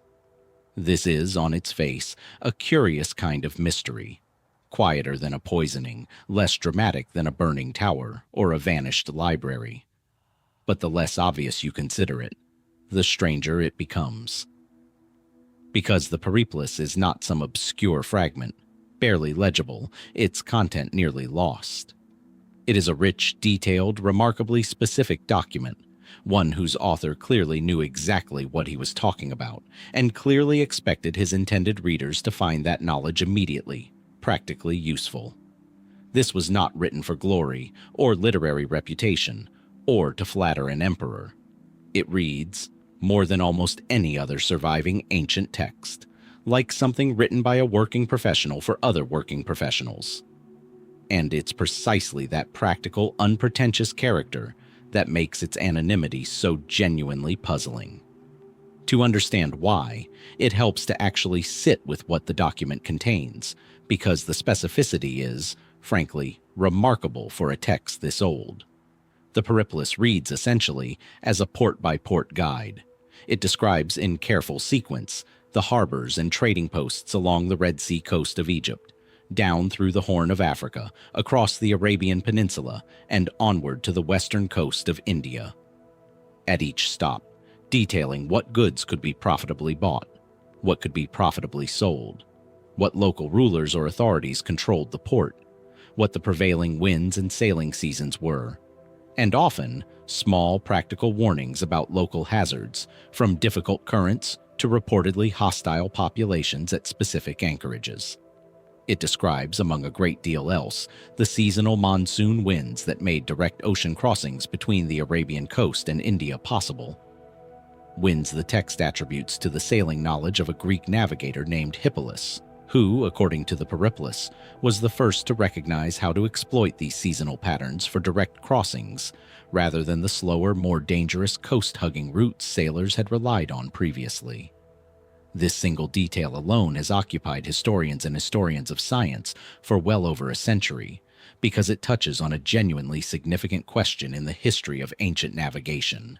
When, precisely, did Mediterranean sailors gain reliable, systematic knowledge of the Indian Ocean monsoon system, transforming what had likely been a slower, more localized coastal trade into a faster, more direct, and dramatically more profitable oceanic trade network connecting Rome directly to India? The Periplus doesn't just describe this transition. It appears to have been written close enough to it that the author still felt it worth crediting a specific individual, Hippolus, by name for the innovation, suggesting the knowledge, while established by the time of writing, was still recent enough to carry a personal history, rather than having faded into anonymous, taken-for-granted maritime tradition. And this is where the document's value becomes genuinely difficult to overstate. The Periplus doesn't just tell us that Roman-era trade with India existed. Ancient sources elsewhere confirm that much readily enough. It tells us, in granular, specific detail, what that trade actually looked like on the ground. What Roman goods, wine, glassware, certain metals, coral, and clothing among them, were shipped east and found buyers in Indian ports, and what Indian and further eastern goods, pepper and other spices, precious stones, pearls, Chinese silk arriving via intermediary trade networks, ivory, flowed back west in return.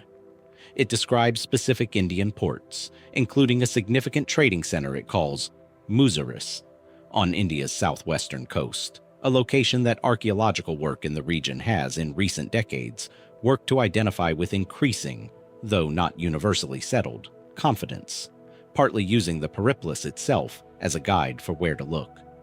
In other words, this anonymous document has, for the better part of 2 centuries, functioned as a genuine working map for modern historians and archaeologists trying to reconstruct one of the ancient world's most economically significant trade networks, a network whose existence helps explain, among other things, the enormous quantities of Roman coinage that archaeologists have recovered from sites across southern India, coin hoards whose sheer volume long puzzled historians before texts like the Periplus helped clarify just how extensive and how routine direct Roman-Indian maritime commerce had actually become by the 1st century AD.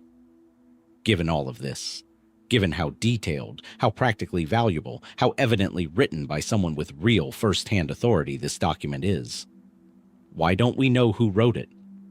The honest, unglamorous answer is that the text itself simply never tells us, and no external ancient source clearly identifies its author either. This isn't in itself entirely unusual for the ancient world. Plenty of technical and practical texts from antiquity have come down to us without secure authorship, particularly texts that circulated primarily as working reference material, rather than literary works intended for a broader reading public seeking to know the author's identity. But it does leave modern historians in the position of having to reconstruct everything they can infer about this man from internal clues alone. His word choices, his apparent geographic knowledge, the specific ports he describes with the confident detail of first-hand experience versus the vaguer second-hand quality of information he seems to be relaying about places he likely never personally visited. From these internal clues, a reasonably confident, though still ultimately speculative, portrait has emerged. Most historians believe the author was very likely a Greek-speaking merchant, based in Roman-controlled Egypt, probably operating out of one of the Red Sea ports, most likely Berenice or Myos Hormos, the two major Roman-era harbors from which Indian Ocean trading voyages typically departed. The text's Greek, while functional rather than literary, suggests an author who was practically educated rather than trained in the more elaborate rhetorical traditions of formal Greek literary composition. Again, entirely consistent with a working trader rather than a professional historian or geographer writing for a learned audience. The dating of the text has proven almost as difficult to pin down as its authorship, and for related reasons. Historians have generally narrowed the likely composition window to sometime in the 1st century AD, based on internal details, references to specific political rulers controlling certain ports, whose own reigns can be cross-referenced against other, better documented historical sources, and the mention of Hippolytus's monsoon navigation as a development the author treats as established but not ancient. But even within this narrowed window, scholarly estimates for the text's precise composition date have ranged across several decades, and the debate over exactly when, within the 1st century AD, this document was actually written continues in academic literature to this day, hinging on close, sometimes highly technical arguments about which specific historical rulers the text's political references most plausibly correspond to. This is worth pausing on, because it illustrates something important about how this particular mystery actually works. This isn't a case, like the missing Jade seal or the uncertain battlefields of Judea, where the evidence itself has physically vanished, leaving historians working with gaps in the record. The Periplus survives. We can read it in its entirety today. The mystery here is almost the opposite kind of problem. An author who left behind an unusually rich, detailed, information-dense text, and yet somehow left almost nothing of himself within it. No name, no direct autobiographical detail, no dedication to a patron, which was an extremely common convention in ancient technical and geographic writing, and whose conspicuous absence here has itself become a subject of scholarly comment. Ancient authors writing practical or technical treatises frequently open their work by addressing a specific patron or dedicatee by name, a convention that, among other things, often helps modern historians date a text precisely, since the dedicatee can frequently be independently identified and dated through other sources. The Periplus's author appears to have skipped this convention entirely, or if he included one in an original version of the text, it hasn't survived in the single medieval manuscript copy that preserves the work for us today. And this single manuscript survival is, itself, worth sitting with for a moment, because it adds another layer of fragility to everything historians think they know about this text. The Periplus of the Erythraean Sea exists today, in its entirety, because of exactly one surviving medieval copy, the 10th century manuscript held in Heidelberg. There is no second independent copy to cross-reference, no fragment recovered from a different manuscript tradition that might confirm or challenge specific readings, no alternative version that might have preserved an author's name that this particular copyist, for whatever reason, chose to omit, or that was already missing from whatever earlier copy this scribe was himself working from. Every modern edition, every scholarly translation, every historical argument built on this document's contents ultimately traces back to this single surviving thread connecting us to a document written some 9 centuries before that Heidelberg scribe ever picked up his pen to copy it. This single manuscript fragility is not unique to the Periplus among ancient texts. Plenty of valuable ancient works survive today by comparably narrow margins, sometimes narrower still. But it does mean that any theory about this text's authorship has to be built entirely on internal literary and historical analysis, with essentially no possibility of new external manuscript evidence emerging to settle the question definitively, barring the genuinely unlikely discovery of some entirely separate, independent copy or fragment surviving somewhere else, in some other library or archive, still unidentified. Given this evidentiary ceiling, it's perhaps unsurprising that a range of theories, some more speculative than others, have emerged over the decades attempting to narrow down the author's identity further than an anonymous Greek-speaking merchant from Roman Egypt, writing sometime in the 1st century AD. Some scholars have proposed, based on close textual analysis of the specific ports the author describes with the greatest confidence and detail, that the author may have personally sailed the African and Arabian legs of the described route himself, while relying on second-hand merchant testimony for the Indian portions of the text, a distinction some researchers argue is detectable in subtle shifts of tone and specificity across different sections of the document. If accurate, this would suggest an author whose personal maritime career was centered primarily on the Western, African, and Arabian side of this trading network, with his knowledge of India itself being real, valuable, but ultimately second-hand, assembled from conversations with other traders, rather than his own direct voyages across the open ocean to Indian ports. Other researchers have focused on the text's occasional small errors and apparent confusions, moments where the geography described doesn't perfectly align with what modern geographic knowledge and archaeological identification of the relevant ports would suggest, as potential clues to the author's specific background and the limits of his first-hand knowledge. These textual puzzles remain debated rather than resolved, precisely because, again, there's no second manuscript tradition to help clarify whether a given confusing passage reflects an error original to the author, a mistake introduced by the 10th century copyist working from an already imperfect source text, or simply a modern misunderstanding of ancient geographic terminology that made perfect sense to the text's original intended readers. At the more speculative end of the scholarly spectrum, a small number of researchers have raised the possibility that the author of the Periplus might not represent a single individual at all, but could conceivably be a composite work, a core original text, written by one merchant sailor, later updated, expanded, or lightly edited by subsequent traders or compilers who used it as a living, evolving practical reference document, updating outdated port information as trade routes and political circumstances shifted, before the version that eventually reached that 10th century Heidelberg scribe was finally fixed into the single form we have today. This theory remains a minority position within the broader scholarly community, and the text's overall stylistic consistency is generally cited by skeptics as an argument against it. But it's not dismissed outright, particularly given how common this kind of gradual editorial accretion actually was for other ancient practical and technical texts that functioned as working reference documents rather than fixed literary works meant to be preserved exactly as originally composed. What makes the Periplus' anonymity such a distinctive mystery, in the end, is the almost inverse relationship between what the text reveals and what it conceals. Read it closely, and you come away with an astonishingly detailed picture of the ancient Indian Ocean trading world. Its ports, its goods, its winds, its rulers, its risks and opportunities, described by someone who clearly moved through this world with genuine professional confidence and first-hand authority. And yet the person holding that authority, the actual human being who sailed these routes, negotiated these ports, and sat down at some point in the 1st century AD to record everything he'd learned for the practical benefit of other traders who would follow him, remains, after 19 centuries, entirely unnamed.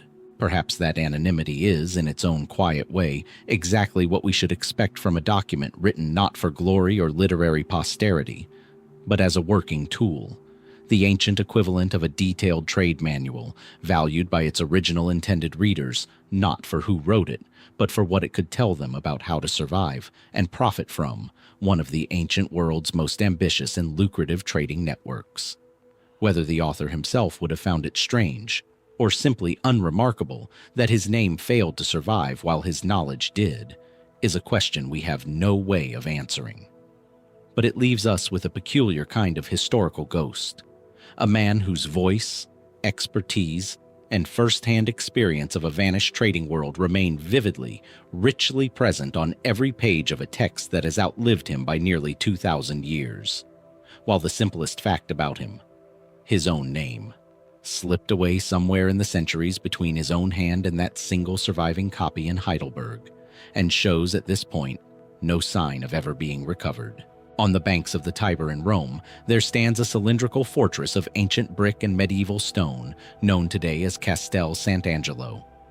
Tourists climb its spiraling ramps toward panoramic views of the city, largely unaware that they are walking through the repurposed shell of what was once the single most important imperial tomb in the Roman world, the Mausoleum of Hadrian, completed in 139 AD, designed to hold the remains of one of Rome's most consequential emperors and his extended dynastic family for generations to come. It failed, spectacularly, at that job. Almost nothing of what it was originally built to hold survives inside it today. And among the imperial dead whose remains should have rested there, but whose actual burial location cannot be confirmed with any real certainty, is a woman who was, during her lifetime, one of the most visible and most carefully commemorated figures in the entire Roman world. Vibia Sabina, wife of the Emperor Hadrian, and, following her death, formally declared a goddess by the Roman state itself. This is, on its face, a genuinely strange kind of disappearance.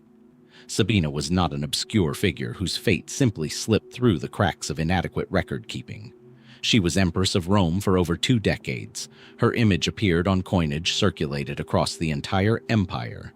She is depicted in multiple surviving sculptural portraits and, most strikingly, her death and subsequent deification are commemorated in one of the most visually arresting pieces of Roman imperial relief sculpture to survive from antiquity. We know, in remarkable detail, how Rome wanted the world to remember her. What we don't know, despite all of that careful commemoration, is where her body actually ended up. To understand why this gap exists, and why it has troubled historians for so long, it helps to start with what we can say about Sabina with genuine confidence, because there's more of it than you might expect for an imperial wife who occupies a comparatively modest place in most popular retellings of Roman history.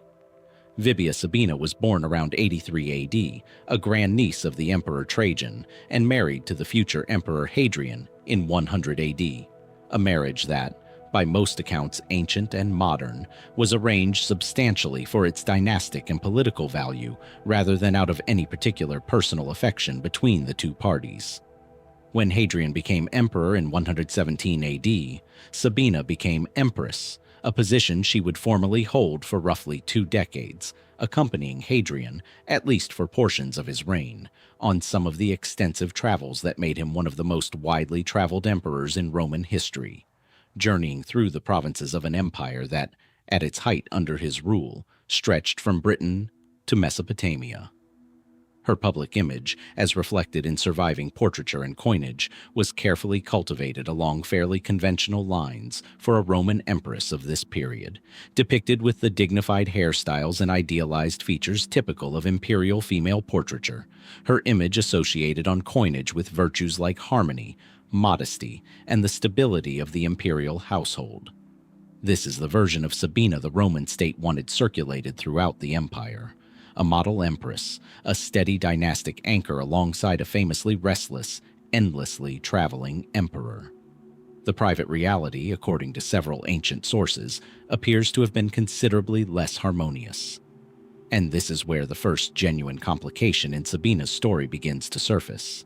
Because, once again, much of our specific detail on this point comes from the Historia Augusta, the same notoriously unreliable collection of imperial biographies whose credibility we had reason to question earlier in this exploration when examining the death of Lucius Verus. According to the Historia Augusta, the marriage between Hadrian and Sabina was, by later years, openly strained, even bitter. The text claims Hadrian would have divorced her had the social and political conventions surrounding an emperor's marriage allowed it more easily, and describes him as treating her with open contempt in private, reportedly remarking, according to this source, that he would have dismissed her from the palace entirely as an unsuitable and difficult wife, were he merely a private citizen rather than emperor. The same text preserves a story, repeated by other, somewhat more contemporary sources as well, that Hadrian's relationship with a young man named Antinous, who traveled with the emperor's court and whose death by drowning in the Nile River in 130 AD, and subsequent deification at Hadrian's personal insistence, remains its own significant historical episode, was a source of humiliation for Sabina, conducted with a degree of openness that ancient Roman aristocratic convention would ordinarily have expected an emperor to manage with rather more discretion. None of this, it's worth emphasizing clearly, makes Hadrian and Sabina's marriage unique in the broader context of Roman imperial politics, where marriages of state were routinely more about dynastic function than personal compatibility, and where emperors' private lives frequently diverged sharply from their public, officially sanctioned image. What makes it relevant to the specific mystery of Sabina's missing tomb is what several ancient sources claim happened as the marriage, and Sabina's life, drew toward its end. Sabina died in either 136 or 137 AD in the final years of Hadrian's own reign. Hadrian himself would die in 138 AD, meaning Sabina predeceased her husband by only a relatively short span. And here, once again, the Historia Augusta offers a claim considerably darker than the polished official narrative. It suggests, without fully committing to the accusation, that rumors circulated at the time attributing Sabina's death not to natural causes, but to poison, administered, according to the whispered version of events, on Hadrian's own orders. Or alternatively, that Sabina may have taken her own life, driven to it by the humiliations of a marriage the Historia Augusta describes, elsewhere in its account, in consistently unflattering terms. We should apply exactly the same caution here that historians rightly apply to the Historia Augusta's account of Lucius Verus's death. This is not a reliable primary source operating close to the events it describes. It's a later, often sensationalized compilation, prone to exactly the kind of dramatic embellishment that makes for compelling reading but poor historical evidence on its own. No earlier, more contemporary source confirms the poisoning or suicide claims in any detail we can independently verify. The most likely explanation for Sabina's death, as with so many deaths of this era among people in their 50s, is simply natural causes, illness or age-related decline, unremarkable for the period, requiring no scandal to explain. But what makes this specific rumor relevant to the mystery of her tomb, rather than simply another piece of unverifiable palace gossip, is what happened immediately afterward. Because it's here that the ancient sources agree on something genuinely curious, regardless of how her death actually occurred. Despite whatever tension existed in their marriage, and despite the swirling rumors about the circumstances of her death, Hadrian did something for Sabina after she died that he had, by this point in his reign, already done for very few people. He had her formally deified by the Roman Senate. This was not an automatic honor. Deification of a deceased empress required formal Senate action, was reserved for imperial family members whose memory the ruling emperor specifically wished to elevate to divine status, and involved genuine political and religious ceremony, including the construction or commissioning of specific commemorative artwork marking the event. Sabina received this honor. Coins were struck across the empire bearing the inscription Diva Sabina, the divine Sabina, depicting her in some issues in the specific visual language ancient Roman art used to depict apotheosis, the ritualized ascension of a mortal to divine status. The single most striking surviving piece of evidence for this deification is a large marble relief, now held in Rome's Capitoline museums, depicting what art historians generally interpret as the moment of Sabina's apotheosis, her figure shown being carried upward from a funeral pyre by a winged semi-divine female personification, while Hadrian himself is depicted in the scene, seated, observing the event. It's an extraordinary, deliberately monumental piece of political and religious art, and its existence tells us something important. Whatever the private reality of their marriage may actually have been, Hadrian clearly made the calculated decision, as emperor, to publicly honor his deceased wife in about as elevated a manner as Roman religious and political convention allowed. This is precisely what makes the absence of any confirmed physical tomb so genuinely puzzling. A woman honored this visibly, this formally, by an emperor with the resources, the architectural ambition, and the very recently completed dynastic mausoleum specifically designed to hold exactly this kind of imperial burial, should be among the more straightforward imperial burials for historians to trace. Instead, she's among the more elusive. Part of the explanation lies in simple, brutal historical circumstance that had nothing specifically to do with Sabina at all, and everything to do with the later fate of Hadrian's mausoleum itself. The mausoleum was completed in 139 AD, a year after Hadrian's own death, by his successor, Antoninus Pius, and it did, for a time, function as intended, receiving the remains of Hadrian himself, and, over the following decades, a succession of later emperors and their family members. But the building's fortunes changed dramatically as the Western Roman Empire's own fortunes declined. During the sack of Rome by Alaric's Visigoths in 410 AD, and again during the Gothic Wars in the 6th century, when the fortified mausoleum became an active military strongpoint defended by Byzantine forces under the general Belisarius against besieging Ostrogoths, ancient sources describe defenders resorting, in the desperation of active siege combat, to breaking apart the statuary and funerary decorations housed within the building and hurling the fragments down onto attacking forces below. A genuinely remarkable, almost surreal historical detail in which the physical monuments of Rome's deified imperial dead were reportedly repurposed as improvised weapons in a siege centuries after those emperors and empresses had died. The practical result of this long, violent institutional history is that the mausoleum of Hadrian, considered as a whole, essentially failed to preserve almost any of its original imperial contents through to the modern era. Urns were broken. Ashes, according to some accounts, were scattered or dumped into the Tiber River during these episodes of siege and looting. The building itself survived, repurposed first as a fortress, later incorporated into papal defensive architecture, and eventually transformed into the museum and monument tourists visit today.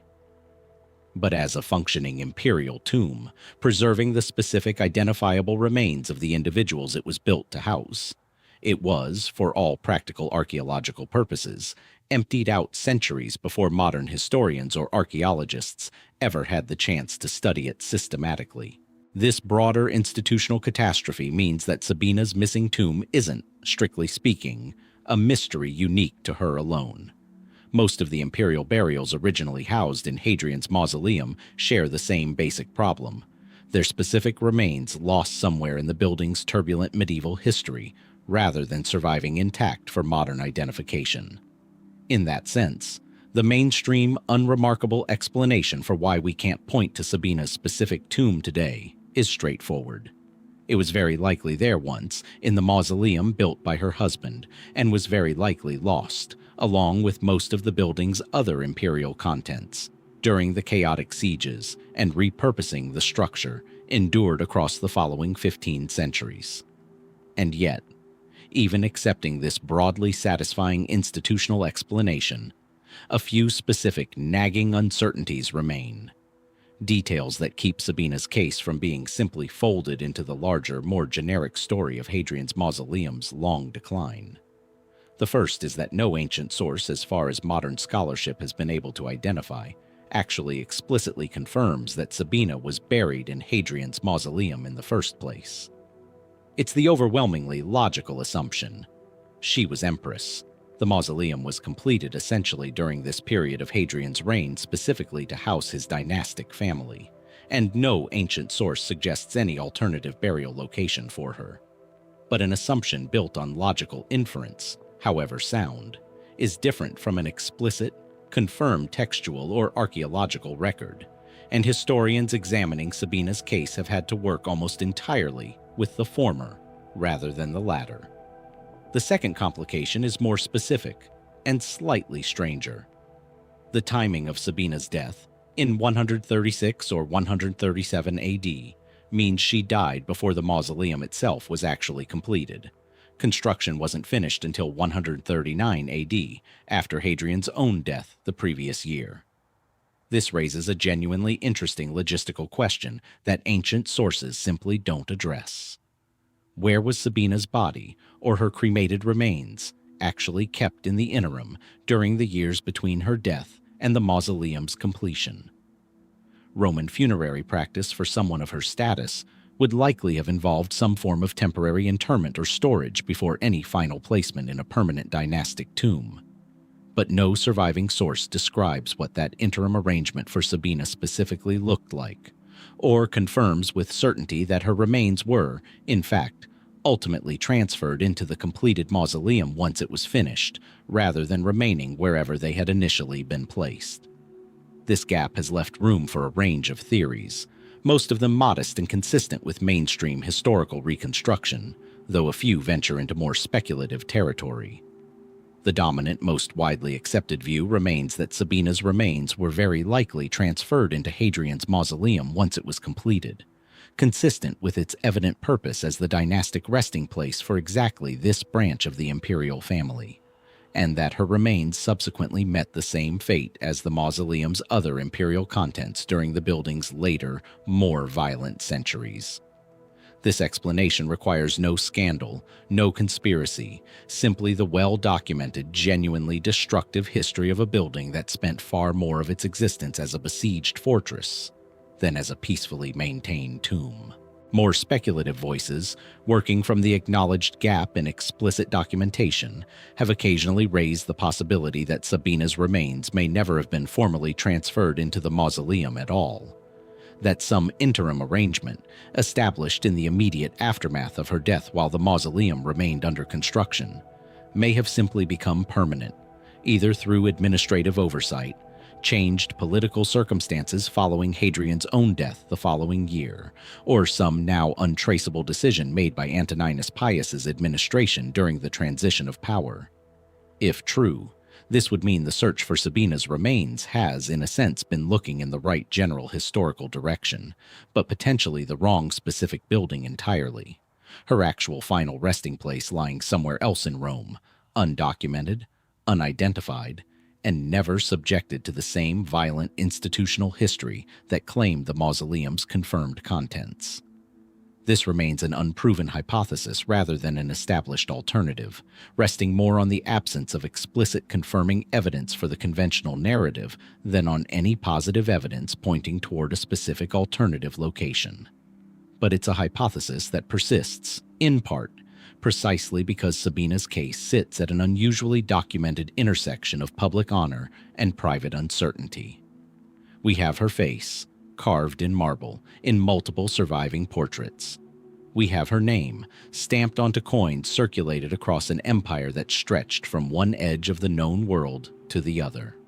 We have an entire monumental relief sculpture depicting the Roman state's official version of her ascension to godhood, with her own husband, the emperor himself, carved into the scene as a witness to her divinity. What we don't have, and may never have, is the simple, physical certainty of knowing where her actual remains came to rest. Whether within the walls of the very fortress-turned-museum now drawing tourists to its ramparts along the Tiber, scattered somewhere in that river's silt after some desperate medieval defender broke apart her funerary urn to hurl at a besieging army who almost certainly had no idea whose ashes they were disturbing, or, resting still, unidentified, in some other corner of the ancient city Hadrian once ruled. A goddess by imperial decree, whose actual grave the Roman world, and every century since, has somehow allowed to slip quietly out of the historical record. In the Vatican Library, among tens of thousands of manuscripts spanning more than a millennium of European history, there sits a 9th century codex known to scholars simply as the Codex Palatinus Latinus 899, a weathered collection of parchment leaves that represents, in a very real sense, the closest thing we have to an original copy of one of the strangest and most consequential historical texts to survive from the ancient world. The text it preserves is the Historia Augusta, a sprawling collection of biographies covering the Roman emperors from Hadrian in the early 2nd century through to the late 3rd century, a period of roughly 150 years, including some of Rome's most consequential rulers and most chaotic political crises. We've encountered this text twice already in this exploration, each time as a source whose claims we had to handle with visible caution: the alleged poisoning of Lucius Verus, the whispered scandal surrounding the death of Sabina. Both times we noted the same underlying problem. The Historia Augusta is not considered a reliable historical source by modern scholarship, and its claims require independent corroboration before they can be trusted. But what exactly is wrong with it? And more importantly, for the purposes of this particular mystery, where did its stories actually come from, if not from careful, reliable historical research? Because the answer to that second question turns out to be one of the more genuinely unresolved puzzles in the entire field of classical scholarship, a mystery that has occupied specialists for well over a century, and that some scholars now believe may never be fully solved. Let's start with what the text itself claims about its own origins, because the discrepancy between that claim and what modern scholarship has established is really where this entire mystery begins. The Historia Augusta presents itself as the work of 6 different authors, writing during the reigns of the emperors Diocletian and Constantine in the final years of the 3rd century and the early decades of the 4th century AD.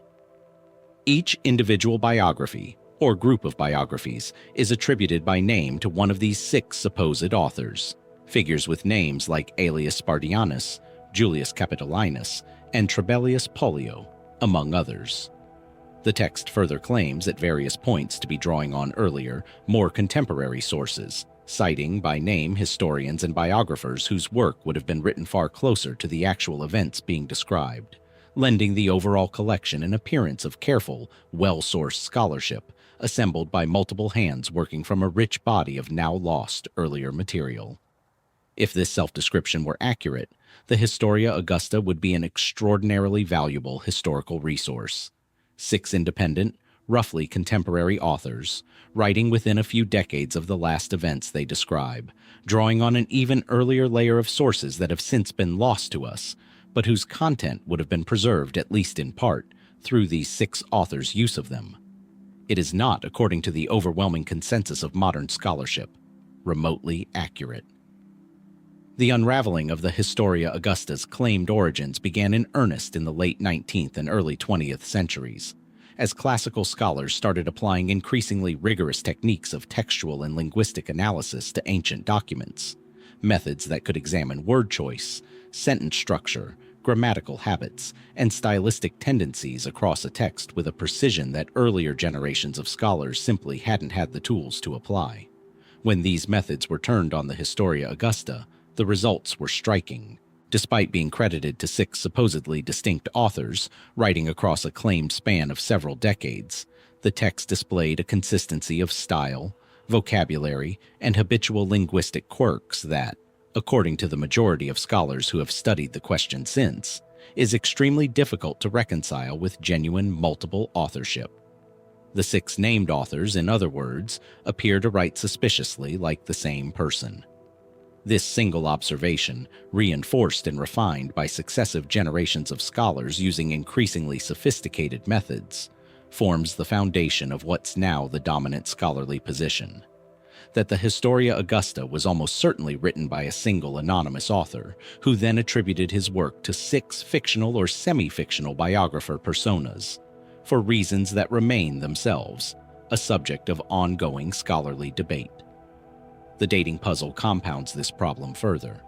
If the text's claimed authorship, 6 writers working under Diocletian and Constantine in the late 3rd and early 4th centuries, isn't accurate, then when was it actually written, and by whom? Here again, the internal evidence has produced a genuinely fascinating detective trail, one that has led most modern scholars to conclude the text was actually composed considerably later than it claims, likely toward the end of the 4th century AD, possibly even later, potentially by as much as several decades after its purported authors supposedly lived and wrote. The evidence for this later dating comes from a variety of subtle internal clues that a single anonymous author, writing after the fact, seems to have left behind. Sometimes carelessly, sometimes perhaps deliberately. Certain passages appear to reference historical events or display awareness of political and religious circumstances that wouldn't have existed yet during the text's claimed period of composition. Some scholars have identified apparent references or allusions to later Roman authors whose own work postdates the Historia Augusta's claimed writing window, an anachronism that would be very difficult to explain if the text's stated authorship and dating were genuine. Other researchers have pointed to specific administrative or military terminology used throughout the text that appears to reflect Roman institutional practices from a later period than the one the text claims to describe. The kind of small, almost accidental slip that a forger, working from later assumptions about how the Roman world of an earlier era must have functioned, might easily make without realizing it. None of these individual pieces of evidence on their own would necessarily be conclusive. But taken together, accumulated across more than a century of dedicated scholarly investigation, they've produced what amounts to a strong scholarly consensus. The Historia Augusta is essentially a work of historical fiction dressed in the clothing of scholarly biography, written by a single, still unidentified author at a later date than it claims, who then divided his own work among 6 invented author personas and peppered the text with references to earlier sources and historians, some of which may be entirely fabricated, some of which may represent genuine earlier texts that have simply been lost, making it impossible to verify or refute the specific claims the Historia Augusta's author attributes to them. This is where the central mystery of this chapter actually lives, not simply in the question of who wrote the Historia Augusta, though that remains genuinely unresolved, but in the far more consequential and more difficult question of what, if anything, the text's fabricated authorial apparatus was actually built upon. Because here's the genuinely uncomfortable problem this text poses to every historian who has ever had to make use of it. If we can't trust the Historia Augusta's stated authorship or its claimed sources, how do we know which of its individual claims might nonetheless preserve some kernel of genuine historical information, versus which claims are pure invention, assembled from nothing but its anonymous author's imagination? This isn't merely an academic curiosity. It's a problem with real practical consequences for how much of Roman imperial history from this period we can actually claim to understand with confidence. For several of the emperors covered by the Historia Augusta, particularly the more minor, short-reigned figures from the chaotic 3rd century AD, this deeply unreliable text is one of only a small handful of surviving sources describing their reigns at all.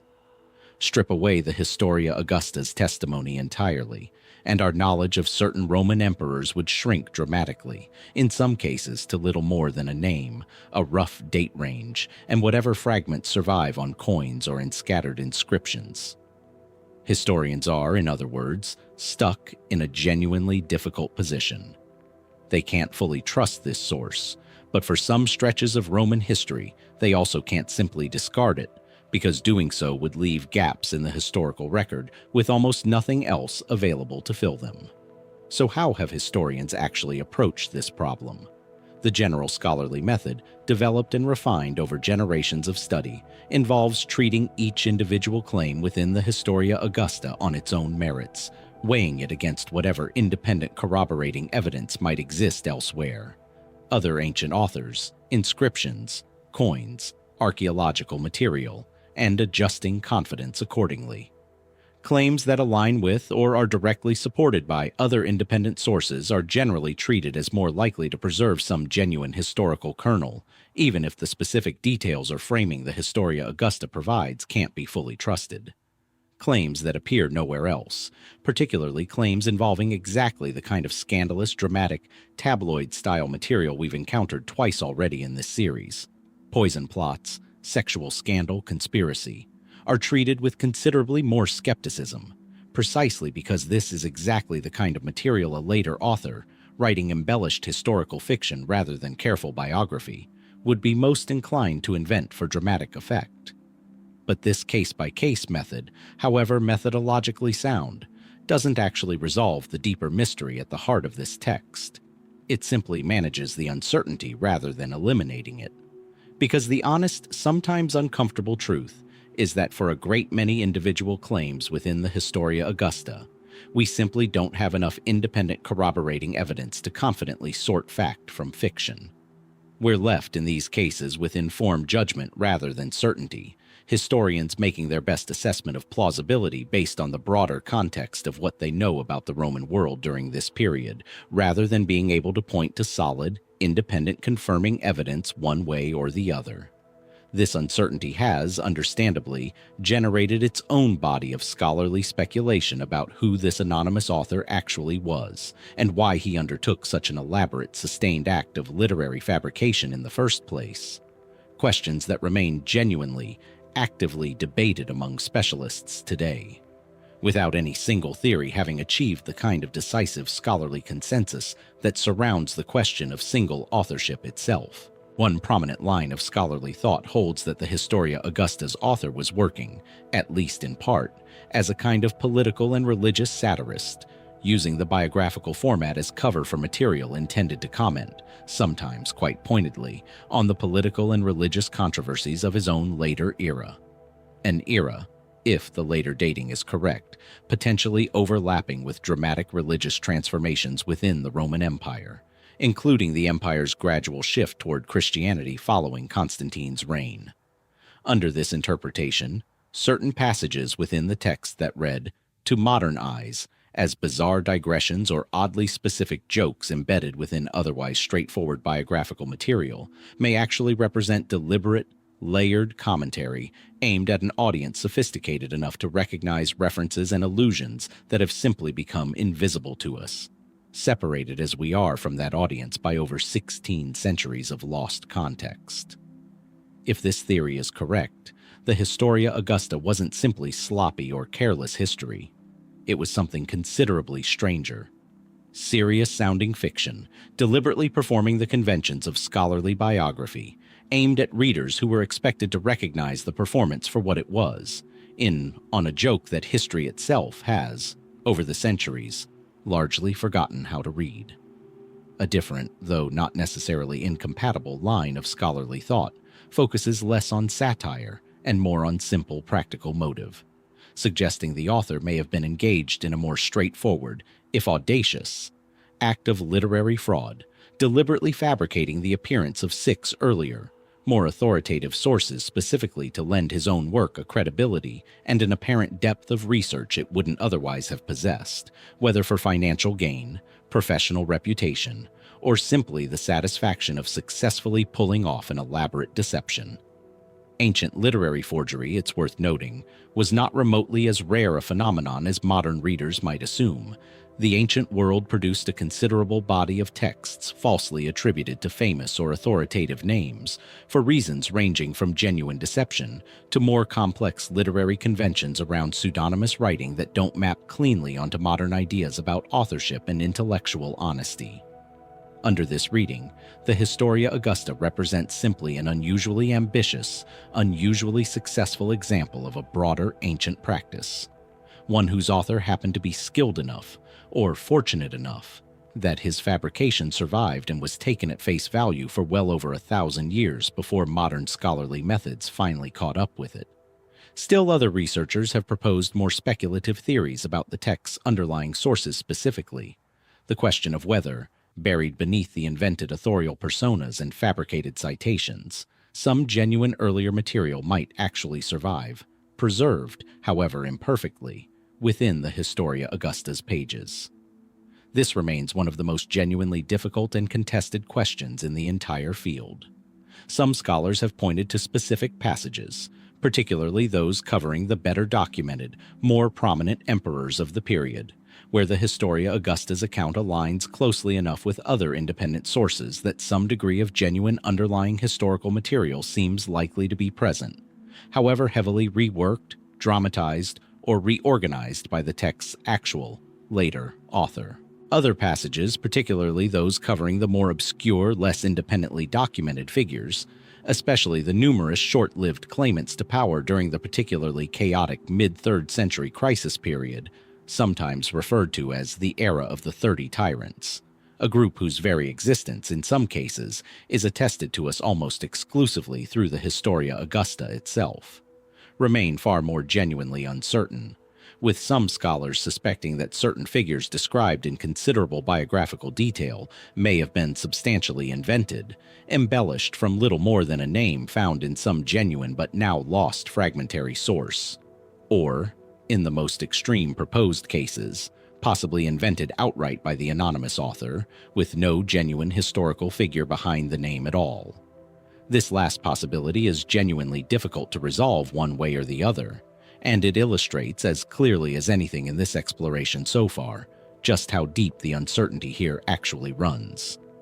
If some of the more obscure figures described within the Historia Augusta were, in fact, wholly or substantially invented by its anonymous author, they would represent something quite remarkable in the history of historical fraud. Fictional historical figures, convincingly enough embedded within an otherwise plausible-sounding biographical framework, that they were accepted as genuine historical persons by educated readers for well over a millennium, appearing in historical reference works and scholarly discussions as established fact, until modern source criticism finally began raising serious doubts about the reliability of the text describing them in the first place. How many other ancient sources historians have occasionally been prompted to ask in the wake of the Historia Augusta's unraveling might contain comparable fabrications that simply haven't yet been identified, for lack of the kind of close scrutiny this particular text eventually received. What makes the mystery of the Historia Augusta's lost sources so distinctive within the broader context of this exploration is that it isn't really a mystery about a missing object, a hidden location, or an unidentified individual in the way most of the cases we've examined have been.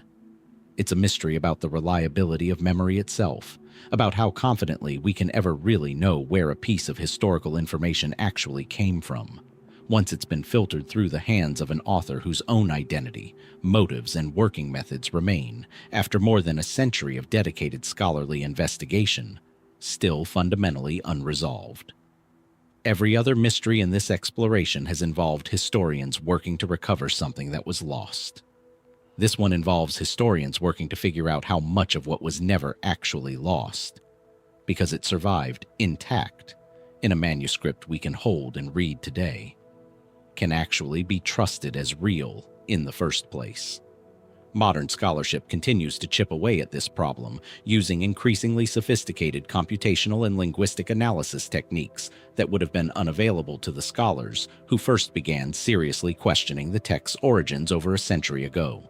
Some of these newer methods have refined and reinforced the case for single, later authorship.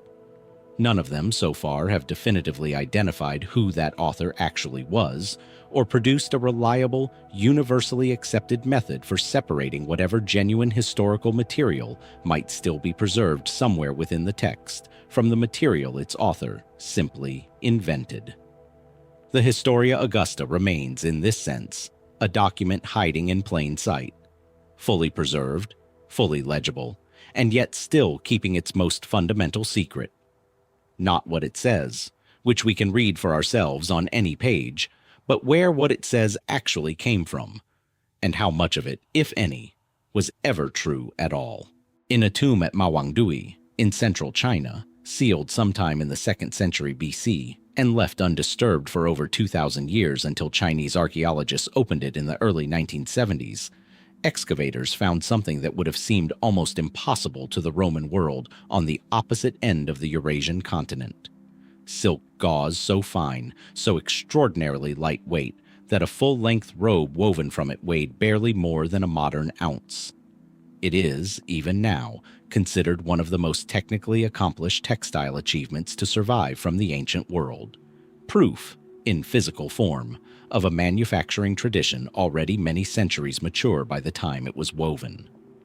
Roman writers, separated from this tradition by roughly 5,000 miles of mountain, desert, and steppe, knew almost nothing about where this material actually came from. What they did know was that they wanted it desperately, that it cost a genuinely staggering amount of money by the time it reached Mediterranean markets, and that somewhere, impossibly far to the east, there existed a people responsible for producing it, a people Roman writers referred to, with a mixture of awe and evident uncertainty, as the Ceres, the Silk people. This chapter isn't really about silk itself, remarkable as that material's ancient history is. It's about the peculiar gap between how much of this material moved through the Roman world and how little the Romans who wrote about its origins actually seemed to understand about the civilization producing it. A gap that has left modern historians working, in some respects, almost as hard as ancient Roman merchants once did, to piece together exactly who the Romans thought they were dealing with, and how much of what they believed was accurate. Let's start with what isn't actually in dispute, because the broad outline here is genuinely well established. By the time of the early Roman Empire, silk had become one of the most sought-after luxury commodities circulating through Mediterranean society, worn by the wealthy, occasionally condemned by moralizing writers as a symbol of decadent excess, and traded across a network of intermediary routes that modern historians, borrowing a 19th century German geographical term, now collectively call the Silk Road. Though it's worth noting this wasn't a single road at all, but a shifting, branching network of overland and maritime trade connections passing through Central Asia, Persia, and the Arabian Sea, involving dozens of intermediary cultures and merchant populations, few of whom had any direct contact with the material's actual point of origin. This intermediary structure is, in many ways, the entire key to understanding why Roman knowledge about silk's true source remained so persistently vague. Silk didn't travel from a Chinese workshop directly to a Roman market in a single traceable journey. It passed through hand after hand, market after market, kingdom after kingdom. Central Asian traders, Persian merchants, sometimes maritime traders operating out of Indian Ocean ports. Each link in the chain typically possessing only partial knowledge of where the material had come from, and each one, quite reasonably, having very little commercial incentive to share detailed information about the source of an extraordinarily profitable good with merchants further down the chain who might otherwise attempt to cut out the middlemen entirely. The practical result, by the time silk and information about its origins finally reached Roman writers, was something closer to a several times removed rumor than a reliable geographic report. And this shows up clearly and repeatedly across surviving Roman literary and geographic sources. The Roman writers who address the Ceres directly reveal, collectively, a picture of genuine, sustained confusion. Pliny the Elder, in his Natural History, the same sprawling encyclopedic work that gave us the disputed story of Pergamon's papyrus embargo, describes the Ceres as a people famous for producing silk, but relays a genuinely strange piece of misinformation about how the material was actually made, that it was combed, in a manner comparable to wool, from the leaves of trees, a description that bears almost no resemblance to the actual, considerably more elaborate process of sericulture, the cultivation of silkworms feeding specifically on mulberry leaves, and the careful, skilled unwinding of silk fiber from their cocoons. That Chinese silk producers had by this point been practicing and refining for well over 1,000 years, guarding the specific technical knowledge of the process with what historians generally regard as genuine, deliberate secrecy. This single detail is worth pausing on, because it tells us something important about the limits of Roman geographic knowledge regarding the Ceres. This isn't a minor factual slip, easily explained by simple distance and unfamiliarity. It's a fundamental misunderstanding of the entire production process behind one of the most valuable commodities circulating through the Roman economy, the kind of error that suggests Roman writers, even relatively careful, well-informed ones like Pliny, were working from garbled second-hand or third-hand information, filtered through multiple layers of intermediary traders, none of whom apparently possessed or were willing to share accurate first-hand knowledge of how silk was actually produced. The geographic confusion runs deeper still, and this is where the mystery of the Ceres becomes genuinely tangled, because Roman sources don't just describe one ambiguous Eastern people. They describe at various points what appear to be several different, only partially overlapping conceptions of the distant East, whose relationship to one another Roman geographers themselves don't seem to have fully sorted out. Alongside the Ceres, Roman and Greek geographic writing also references a people called the Sinae, described in some sources, including the 2nd century AD geographer Ptolemy, as inhabiting a region reached primarily by sea, accessible via maritime routes through the Indian Ocean and beyond, in apparent contrast to the Ceres, who are more typically described in the context of overland trade routes crossing Central Asia. Modern historians generally believe both terms, Ceres and Sinai, ultimately refer, at least in significant part, to populations connected to China, reached via these two genuinely distinct trade routes, overland and maritime, that Roman geographic knowledge seems to have understood as separate, without necessarily grasping that they both, in different ways, eventually led toward the same broader civilization. Whether Roman geographers of this period fully understood the Ceres and the Sinai to represent the same underlying Eastern civilization approached from two different directions, or whether they genuinely believed these to be two distinct peoples entirely, remains a subject of real scholarly debate, and the ancient sources themselves aren't consistent enough on the point to settle the question definitively. This ambiguity is compounded by a further layer of confusion involving the specific geographic and ethnic labels Roman writers applied to various Central Asian intermediary populations along the overland routes. Labels that occasionally appear to blur together peoples who, based on other historical and archaeological evidence, modern scholars understand to have been quite distinct from one another, separated by real cultural, linguistic, and political differences that Roman geographic writing, working at such enormous remove, simply wasn't equipped to reliably distinguish. So how much did the Romans actually know? The mainstream scholarly assessment, built up over generations of careful comparison between Roman textual sources and the independently reconstructed history of Han Dynasty China and its Central Asian trade connections, is that Roman knowledge of the Ceres represented something like an accurate general awareness wrapped around a core of substantial specific ignorance. Romans correctly understood at a broad level that there existed, far to the east, and large, wealthy, evidently sophisticated civilization responsible for producing the silk that reached them. This basic framework is confirmed and doesn't require significant revision. What Roman sources consistently fail to provide is anything resembling reliable specific detail about that civilization's actual political structure, its true geographic extent, its capital cities, its ruling dynasties, or virtually any of the kind of concrete, verifiable information that would allow modern historians to confidently say Roman writers actually understood who, in a political and cultural sense, they were describing, beyond the broadest possible strokes. This raises a genuinely interesting historical question, one that sits at the heart of this particular mystery. Did any Roman ever actually make direct, verifiable contact with representatives of Han Dynasty China, close enough to bring back reliable first-hand information? And here, the ancient sources offer us one genuinely tantalizing possibility, along with the same frustrating evidentiary gaps that have characterized so much of this exploration. Chinese historical sources, considerably more detailed and administratively rigorous in many respects than the fragmentary, often second-hand Roman material we've been examining, record a diplomatic mission dispatched around 97 AD by a Chinese general named Ban Chao, who had spent years extending Han Dynasty military and political influence deep into Central Asia.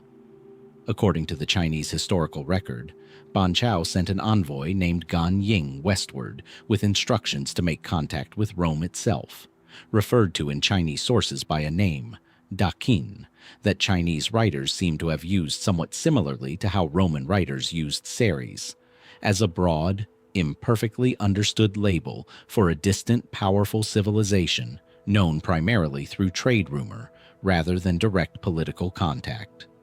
According to this account, Gan Ying traveled successfully as far as the Persian Gulf, reaching the edge of Parthian-controlled territory, genuinely closer to direct contact with the Roman world than almost any other individual from Han China is recorded as having achieved. And then, according to the Chinese historical source describing this mission, Ganying was reportedly discouraged from continuing his journey by local Parthian sailors or officials, who apparently described the sea voyage onward toward Roman territory in such daunting, exaggerated terms, describing a journey requiring months at sea, filled with dangers capable of causing homesick travelers to perish from grief alone, according to the account. That Ganying ultimately turned back without ever completing direct contact with Roman authorities. Modern historians have long debated the real motive behind this discouragement, and it's here that the story shifts from straightforward historical narrative into genuinely interesting geopolitical speculation. The Parthian Empire at this period occupied a hugely lucrative middleman position in exactly the kind of long-distance luxury trade we've been discussing throughout this chapter, controlling much of the overland routes connecting Central Asia and the Roman world, and profiting enormously from exactly the kind of indirect, multiply-intermediated trade structure that had, up to this point, kept Roman and Chinese merchants and diplomats from ever establishing direct contact with one another.